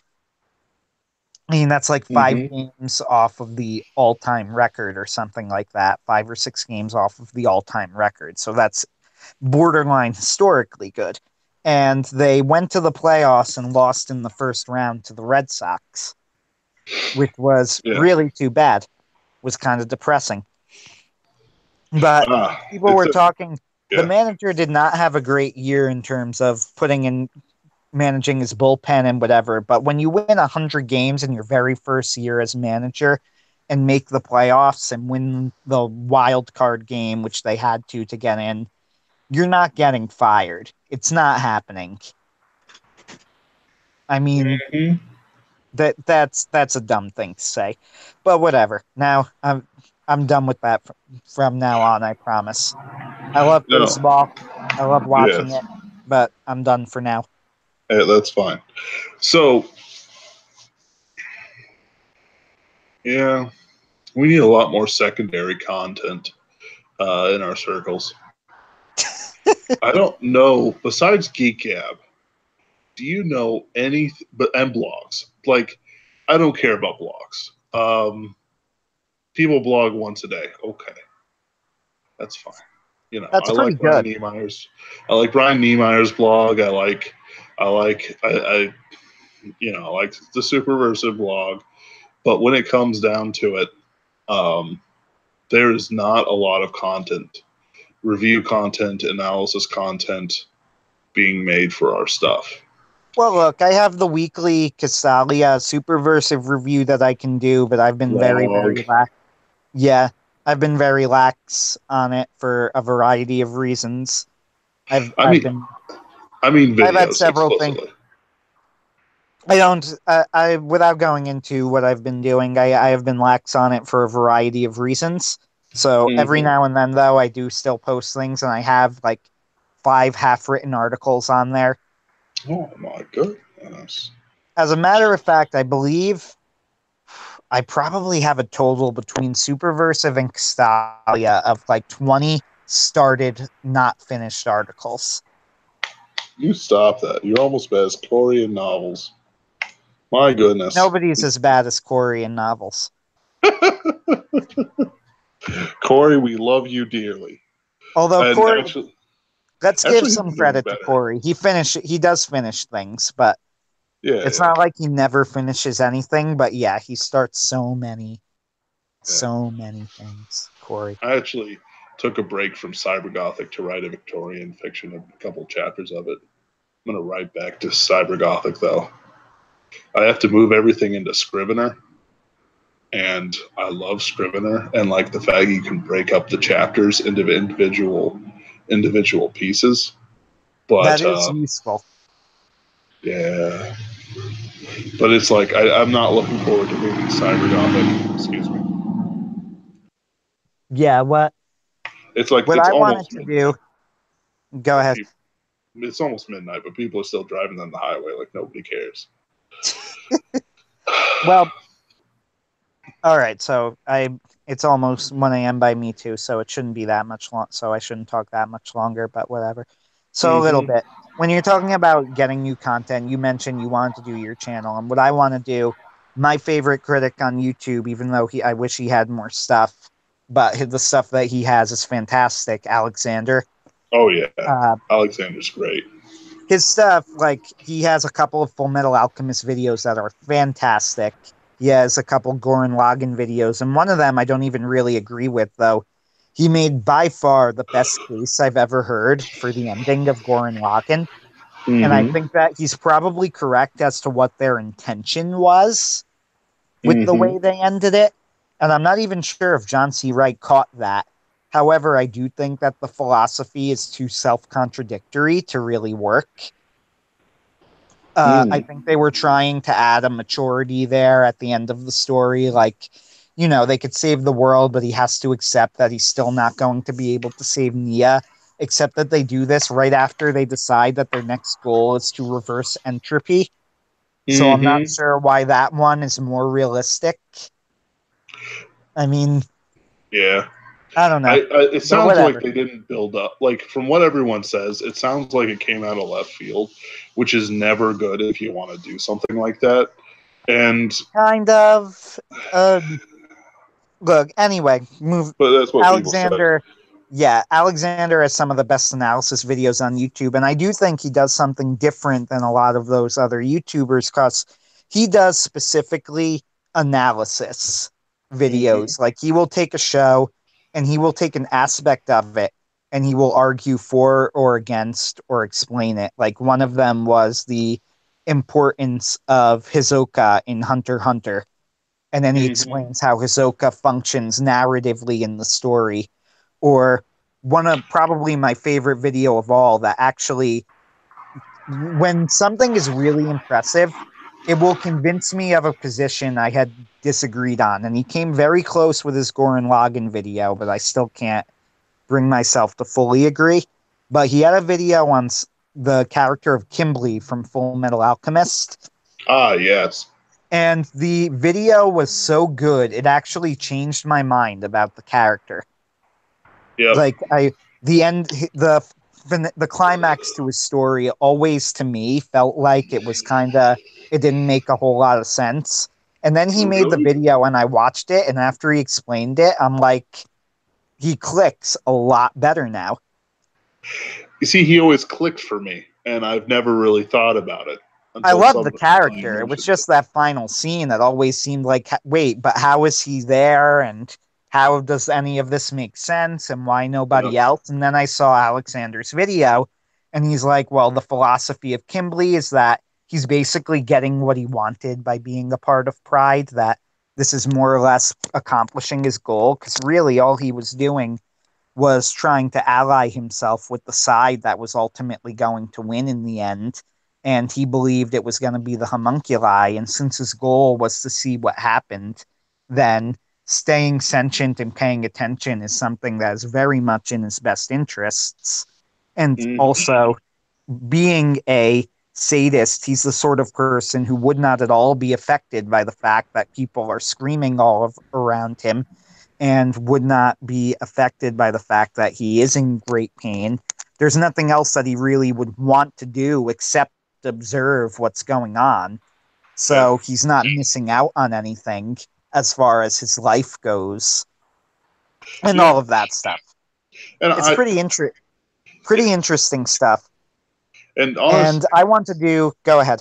Well, like, and it's like, yeah, that's just great, but now we need to do it for the Superversive books and the Pulp Rev books, and the Superversive and the Pulp Rev, and I think I wish he had more us. videos because his videos are so good, but I would love to do, an analysis video. Like, I could do something on your book on the handling of authorities, say, in Shyke of Mars, which I think there is enough in there. Although your book's rather short, which would make it a little bit difficult, but it's an adventure book. But it's like, if you have something to say about Shyke of Mars, say it. Like, just like, put it out there. I would love to hear it. Like, I am interested. Like, I fear I'm a closet or a crypto postmodernist, but I love to hear analysis of my own work, because it's like unfolding some new portion of it to me. Like, growing up, the dream was always that somebody would ask me to do an interview about one of my stuff, like, written question answer. How did you come up with this? How did you do that? That's the dream. Well, I snorted a line of ketamine about the size of the Rock's tribal tattoo, and then and then that's when I started taking Adderall shots. And about the fifth, drop of acid, I figured it all out. Long story short, Fear and Loathing in Las Vegas. Right, exactly. Which is no way to write, really.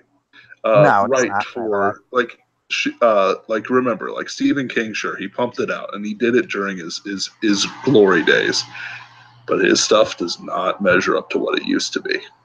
And I'm pretty sure that if he did not have the momentum he used to have, he would not be as famous an author as he is today.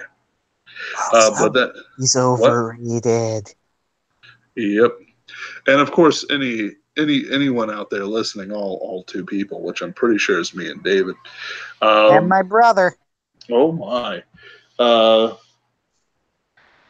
If you create, and people who listen to this thing post ipso facto or whatever,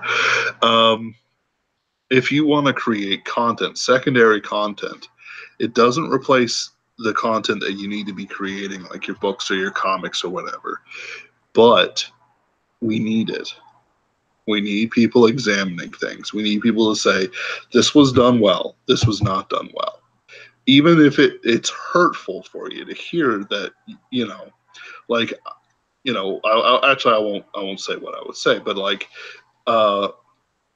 D.G.D. Davidson, the author of Jake and the Dynamo, found it weird when I criticized his whole pin that he put his conceit on, that Jake was sent back to the 5th grade. I stated, but when I criticized it, I also said, here's how you handle it in such a way that you keep the spirit of the story. And having that balance between, yes, I believe this was a mistake, but here is how you can do it within the rules of your story, is proper review / criticism / analysis behavior. I'm gonna say this with the caveat that I've literally not looked at it at all. So I literally can't criticize it, meaning I'm not right now. Meaning I am not criticizing it because I literally can't. I literally have nothing to say. However, from what I've heard about it, it sounds like the sort of thing I wouldn't really be into, only because I'm kind of like, there was one little snippet on there of a witch complaining, or whatever, an evil overlord complaining that it was too dark in her cave. And I read that and I said, oh, it's one of those books. Yes. And then I just kind of shoved it over on my do not read pile. Now, again, I did not read it.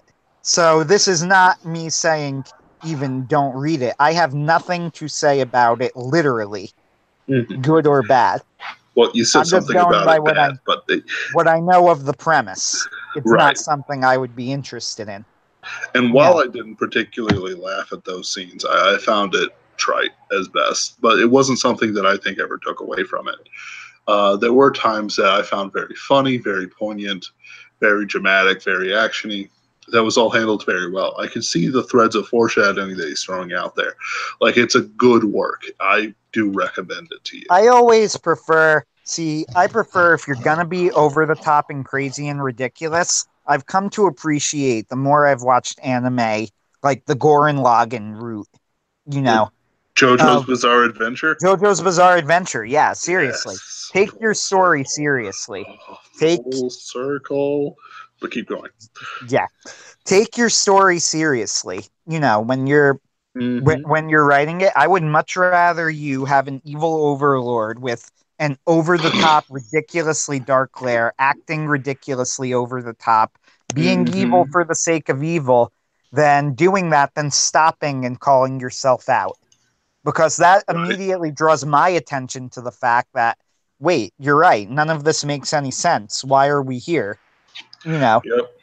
I And it's thought like, this was just, I thought we were supposed to accept this. I thought it was an evil overlord. Like, yep. hold on. If this is something they've been questioning them, why did they let it get this way in the first place? Then and it opens up other questions. Yep. If the That's villain's self aware that he yeah, is evil, therefore he understands traditional morality, Christian morality, even, why is he still choosing evil? Dio's good because he's like, yes, I reject my humanity, I will become evil. But he never is like, when the dice are rolled, when the push comes to shove, he wholeheartedly accepts evil, crazy evil even. But there are times revealed later and earlier and all that jazz when he is philosophical about it.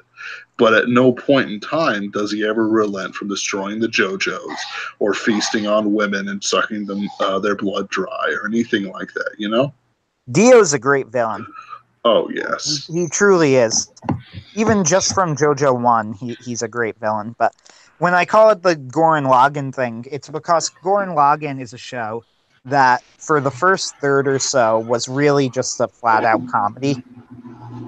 And I don't know if I Alexander, call it a comedy, well, but yeah, Alexander did another wonderful video on that called The Narrative Trick of Early Goren Lagann, how it basically tried to establish itself as a completely different type of show than it ended up being, to very, very good effect. But whatever. Going beyond that, the reason I call it Goren Lagann is because Goren Lagann is fundamentally a very dumb story. I mean, I say this with much love and respect for Goren Lagann and in the middle of a compliment for it, actually. Because Goren Lagann is fundamentally a very dumb story. It's a story that doesn't really make sense when you think too hard about it, but it is a very dumb story that is very cleverly written. Because the writers who made Goren Lagann, first off, it is not true to say that Goren Lagann has a dumb plot. Not exactly. In fact, Goren Lagann is very tightly plotted. There is almost nothing you could cut from the show. I mean, there's no section of the show that you could really take away that would not make the rest of the show kind of fall apart. Like, it wouldn't make as much sense, you know. And the reason that Goren Lagann works as well as it does is because no matter what happens, no matter how ridiculous it gets, the characters are reacting to each situation in deadly earnestness. So the moon is going to fall into Earth because the anti-spirals want to destroy humanity because they think that humans are going to kill the universe and whatever. But in the world of Goren Lagann, they will take that entirely seriously, and their plan is going to be to push the moon into space, and that's going to be their plan because this is the best idea they could come up with. and they're going to go at it. They're going to work on this plan, which, by the way, was one of my absolute favorite moments in the series, for the record. Simone breaks out of jail, and like chaos is reigning on the earth, and the Ark Gorin is going to get destroyed at any second. And they go to Simone, what do we do? And Simone like stares up at the moon with defiance in his eyes.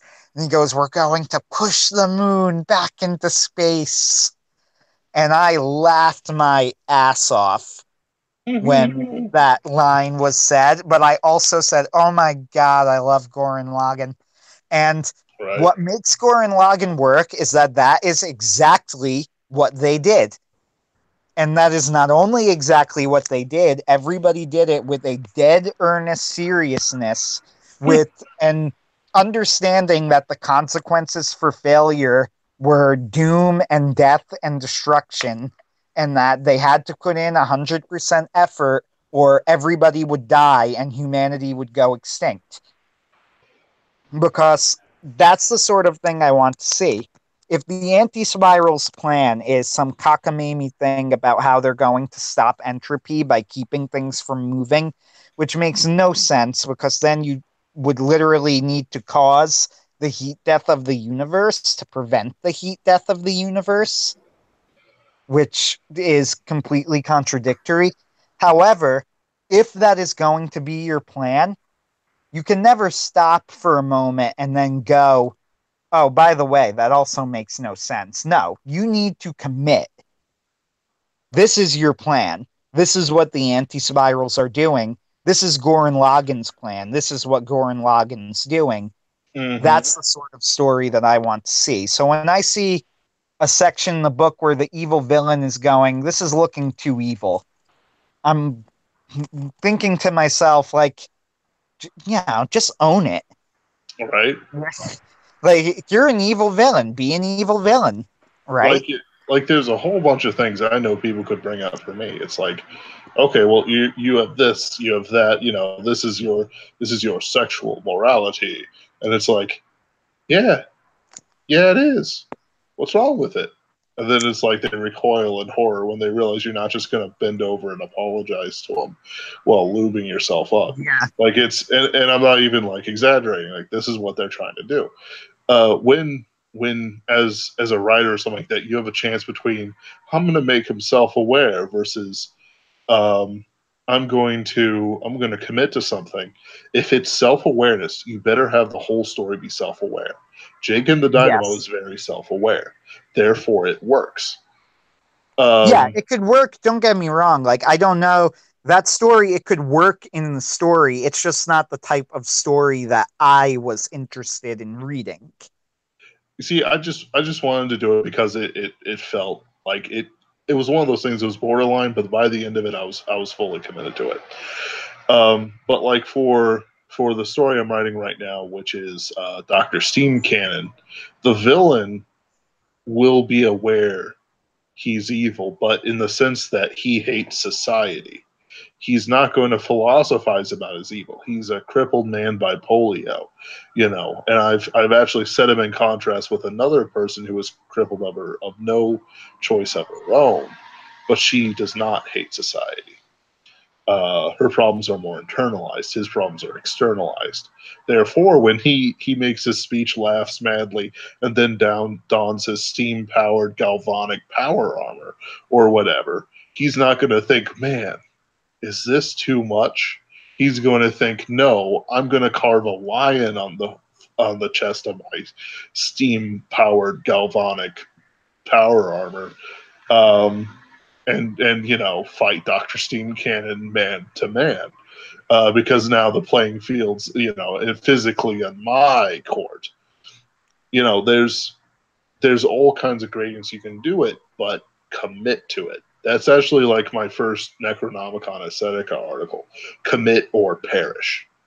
Yeah, there's as far as villains go, there is definitely an art form, I think, to creating a truly evil villain that I think has been lost today to a large extent, because people will either make a truly evil villain who's kind of boring. Like, and this is going to be heresy because it's a great show that I'm talking about. So people are going to get mad at me, and I'm going to Stop getting stop all and this say drama. Tell me now. Avatar: The Last Airbender, Fire Lord Ozai. Oh yeah, he's boring. Yeah, but Azula is so it's a much great. more interesting. Azula is much more interesting, but Fire Lord Ozai is exactly the sort of villain that I think a different. I don't want to say better because Avatar: The Last Airbender is a masterpiece. So Right. that's Well, actually, temper I would say that temper the criticism, but Ozai was exactly the villain they needed. He was not funny. He was not nonsensical or anything like that. He wasn't crazy like Azula. no, but I think He he could have was. been more epic, and I think that was a fault of the writing, and I think that's a fault of a lot of modern writing not really knowing how to do villains like Fire Lord Ozai. How would they make him more epic? He was literally flying around using his powers to rocket around. Like, I'm starting to slow down. Sorry. He was literally using his powers to rocket around the battlefield and like exterminate the Earth. And he was in the middle of doing it while when Avatar showed Yeah, up. the But question like Your the question's fair. Like, I know, because that's exactly the sort of question you should be asking, because you're right. And I mean which is why I'm making a very specific point. I go back to like Colonel Muska of Castle in the Sky. Never Mhm. does the sort of over the top evil stuff that Ozai does just by virtue of not having those powers. However, Mhm. Muska sticks in my mind a lot more as a villain through sheer charisma and, the first off, Mark Hamill's evil laugh, because Mark Hamill got Oh, to give a right. Joker laugh in the middle as Colonel Muska, which was terrific. But besides that, Yes. I think that there was a sort of presence to Fire Lord Ozai where intentionally for a lot of the show he was a cipher, but I never thought that he never got the proper presence and charisma a character like him really deserved. And Mhm. Azula ended up being a much more interesting villain. I get what you're saying. Azula and Zuko and all the other Fire Nation characters Now I'm outshined. tempering. I give Avatar: The Last Airbender credit for the reason that you stated, which is that they did the right thing and made Ozai the sort of villain that the story needed. He was the right type of villain for the story, and they didn't ruin it. They didn't do anything fancy with it to mess with their message or mess with their narrative or their plot. You know, Hmm. he worked fine in the story. However, I do think that in the hands of a writer who's more skilled at that sort of thing, you could have had a character who really had an evil charisma, you know, who Hmm. oozed more personality than that.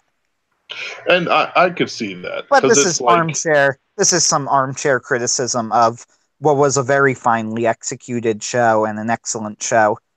it's a good thought experiment. Because I know that for myself, uh, I have a weakness in like dialogue, characters, and charisma sort of thing. Whereas I can write it, I can take tropes that other people use. It has always struck my own work as artificial, and I like examining these sort of things. So, in other words, like the things that we're doing right here, right now, want to see more of within our circles. Like, Yes. if you could do a video, it doesn't need to be anything impressive. Like, I'm going to do my videos like I did the last one with the sun behind me and like my hand motions doing most of the stuff. Like, if you don't want to like watch my video, that's fine. Just listen to it. That's the main thing. Um, with and also because I can't move, I've got like a mess I need to deal with before I can have my bookcases behind me. But that's neither here nor there. Um, it's one of those things. I've got projects and my dang posters I bought in Dragon Con won't stick on the wall. It's very frustrating, but that's neither here nor there. Like, make the video about authority and Sheik of Mars, or about some subject in some short story you've read, or I don't know. Like, my next video is going to be on the Broken Man, where I examine like the great world building, and then I examine like at points where Hawkins kind of blinks from it, And I don't think he does it all the way like he should. And like the Ruad, I don't get. I don't like them. Well, if I were to But do a thing, I'll give you then the preview for when I do it, which could be a while because again I have stuff going on. I'm kind of busy, but when I do it, here's the preview of what I would do the Psych of Mars video about.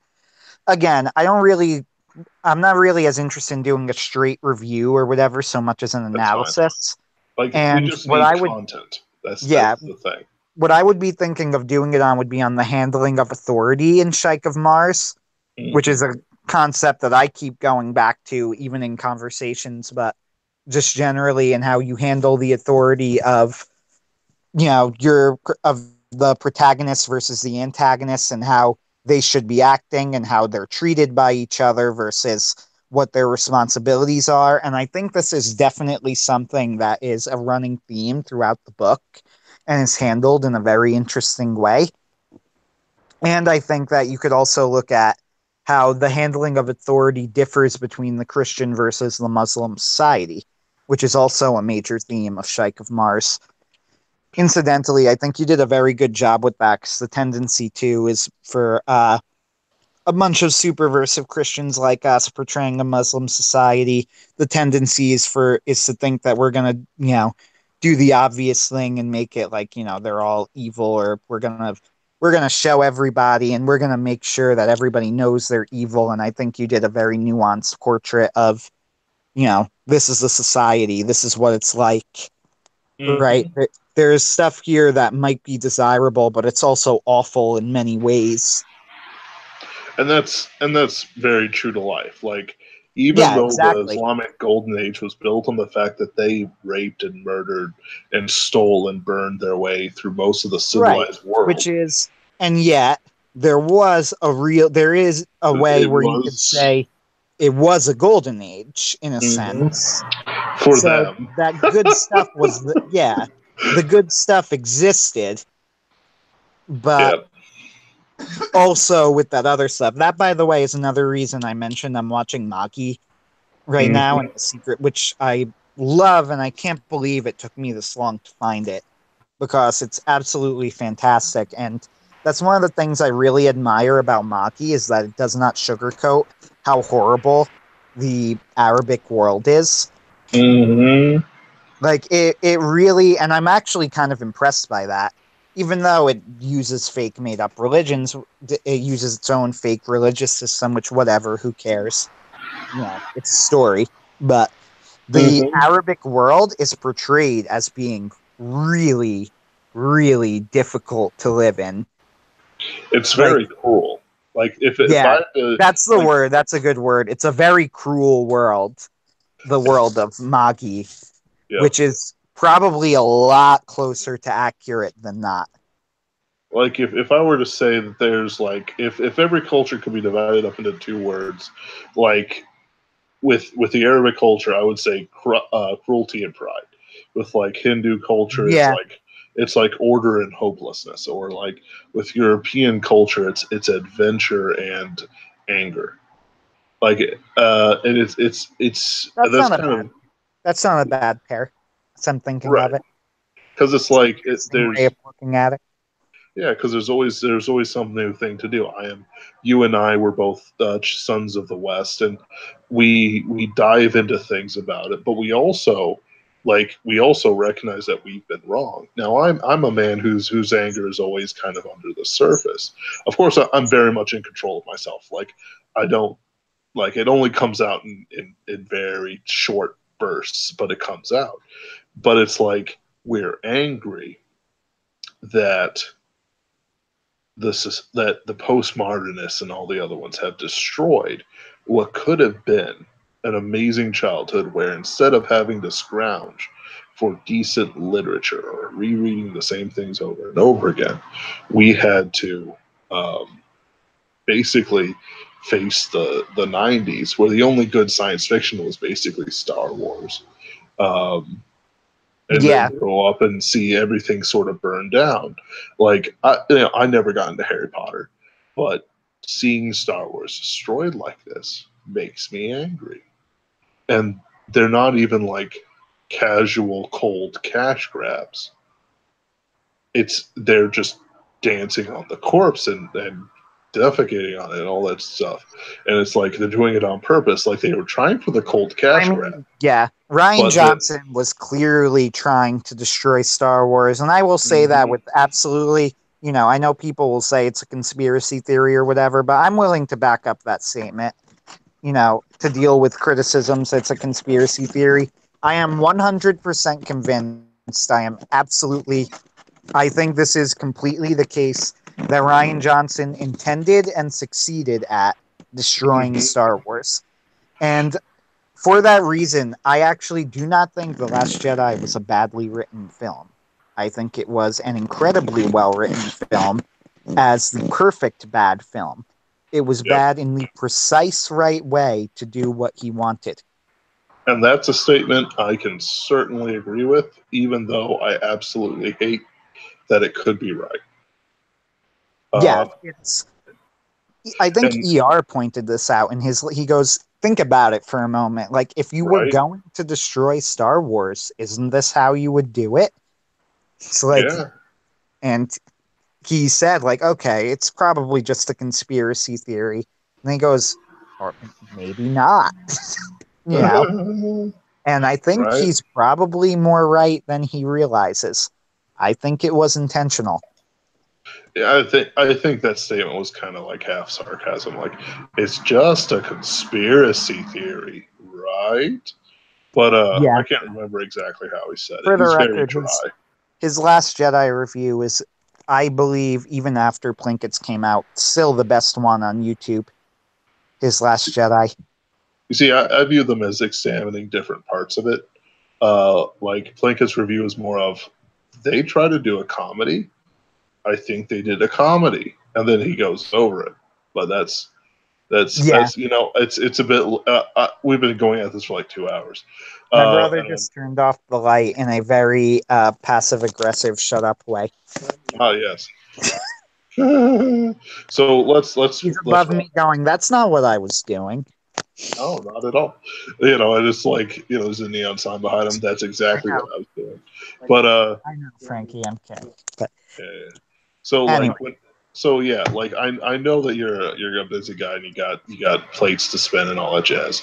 But analysis videos, like you can worry about like putting up images and production and stuff like that later.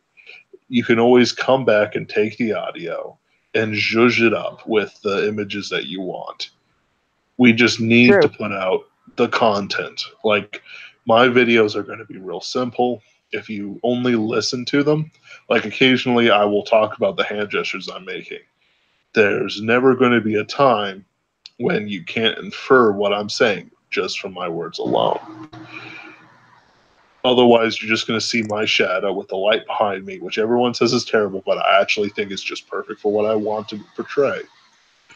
And I'm just doing the auteur thing, but it's like I'm going to encourage you publicly, like just my style. My style is going to be modeled off of Alexander's videos, which I think are, if not quite unique, they're very, there aren't a lot of people who do stuff out there like him, and I really like his types of analyses. They're right up my alley.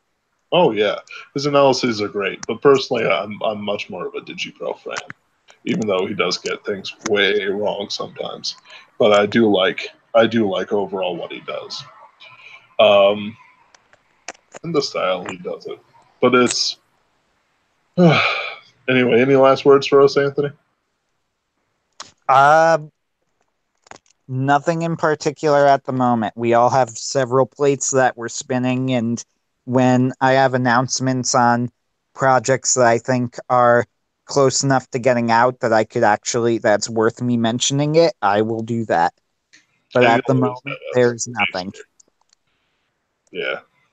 That's fine. And you'll always have a space here for when you want to advertise it. There are projects that I am working on, including some that involve multiple authors who are probably very mad I haven't gotten back to them yet. Actually, a lot, like if you've listened to the last week's thing, we did talk about how nobody knows what's going on with planetary anthology Neptune. Yeah, it has to do with a planetary anthology, but whatever. Yeah. So sorry, everybody who's probably have completely given up on me. No, I haven't forgotten you. When Soul coming out when everything else has. Everything. I just sit at my computer every day looking at my various projects and staring and going, I need to do something. Come on. That's me each day. Also, the big problem, and here is your insider tip for the 3 people who might click on this later. Here's your insider tip. There were like 4 or 5 stories I actually liked enough to include. So now I'm trying to figure out what to do about that. And I haven't contacted them yet because I don't know what I'm going to be doing yet, though I probably should, and it's a mess. Sounds like it. So I have no announcement. Yeah, but that's yet. But that's the fun bit of it. It's coming. Yeah, a lot of this stuff is coming. I've got my novels I'm working on. Next week, I'm going to be talking about an Indian film I still haven't seen yet that people are gushing about. Oh yeah, the Wrights mentioned it, right? Yep. Jaji mentioned it. Yep, Jaji and Nate Winchester. Excuse me. I sat up suddenly. Let's see. Yeah, that's just about it. I'm gonna probably try and grab Nick Cole sometime when the 9th book in the Galaxy's Edge series is about to come out, and it's the chilling finale of season. That would be cool. I'm gonna do I'm physically buying various copies when I see that there's a sale on paperbacks and stuff like that. Eventually, I'm just gonna do an entire Galaxy's Edge series because nobody's analyzing the Galaxy's Edge series. John Mollison wrote a few very good articles on it. Blogs. I mean videos. I mean like content that's multimedia, not just words. I can do words. Anyone can do words. I'm talking about well, the question is whether you can do them well. I'm talking about multiple level, that total work sort of thing. Somebody reviewed Wagner, you know what I mean? I get you. Anyway, happy Halloween, folks. Yeah. And Nicole, I loved. I thought Soda Pop Soldier was a little bit overrated, and I always say this about authors who if I'll criticize them if there's one thing by them at least that I've absolutely loved. So I'll say I thought Soda Pop Soldier was a little bit overrated, and I thought that his Apocalypse Weird series started off fairly weak and keeps getting steadily stronger, but is still not great. However, his Wasteland trilogy was out freaking standing. Honestly, A plus plus level masterpiece with the greats of science fiction outstanding. So fantastic. I liked his Alt Control Revolt very much. I didn't read Control Alt Revolt yet. I read Soda Pop Soldier, but I didn't like the protagonist. He has a weird thing. He didn't have it in his Wasteland trilogy, where his protagonists were very, very strong, but he has this thing with wimpy, weak protagonists, and I found that odd, especially in Soda Pop Soldier. And also, The End of the World as We Knew It, he had a very bland protagonist, which I found so strange after reading his Wasteland trilogy and realizing he could write such compelling heroes. You see, I don't know. I only know him from Galaxy's Edge and Control Alt Revolt. I do have Soda Pop Soldier in my library, though. But it's a good book. It's a very good book. Has some very good scenes. But okay, now again, it's very late. So good night. Good night, Anthony. Hope to see you again soon. So probably comment slightly more on the Discord, but whatever. Yeah, make the video. Good night, everyone. Happy Halloween.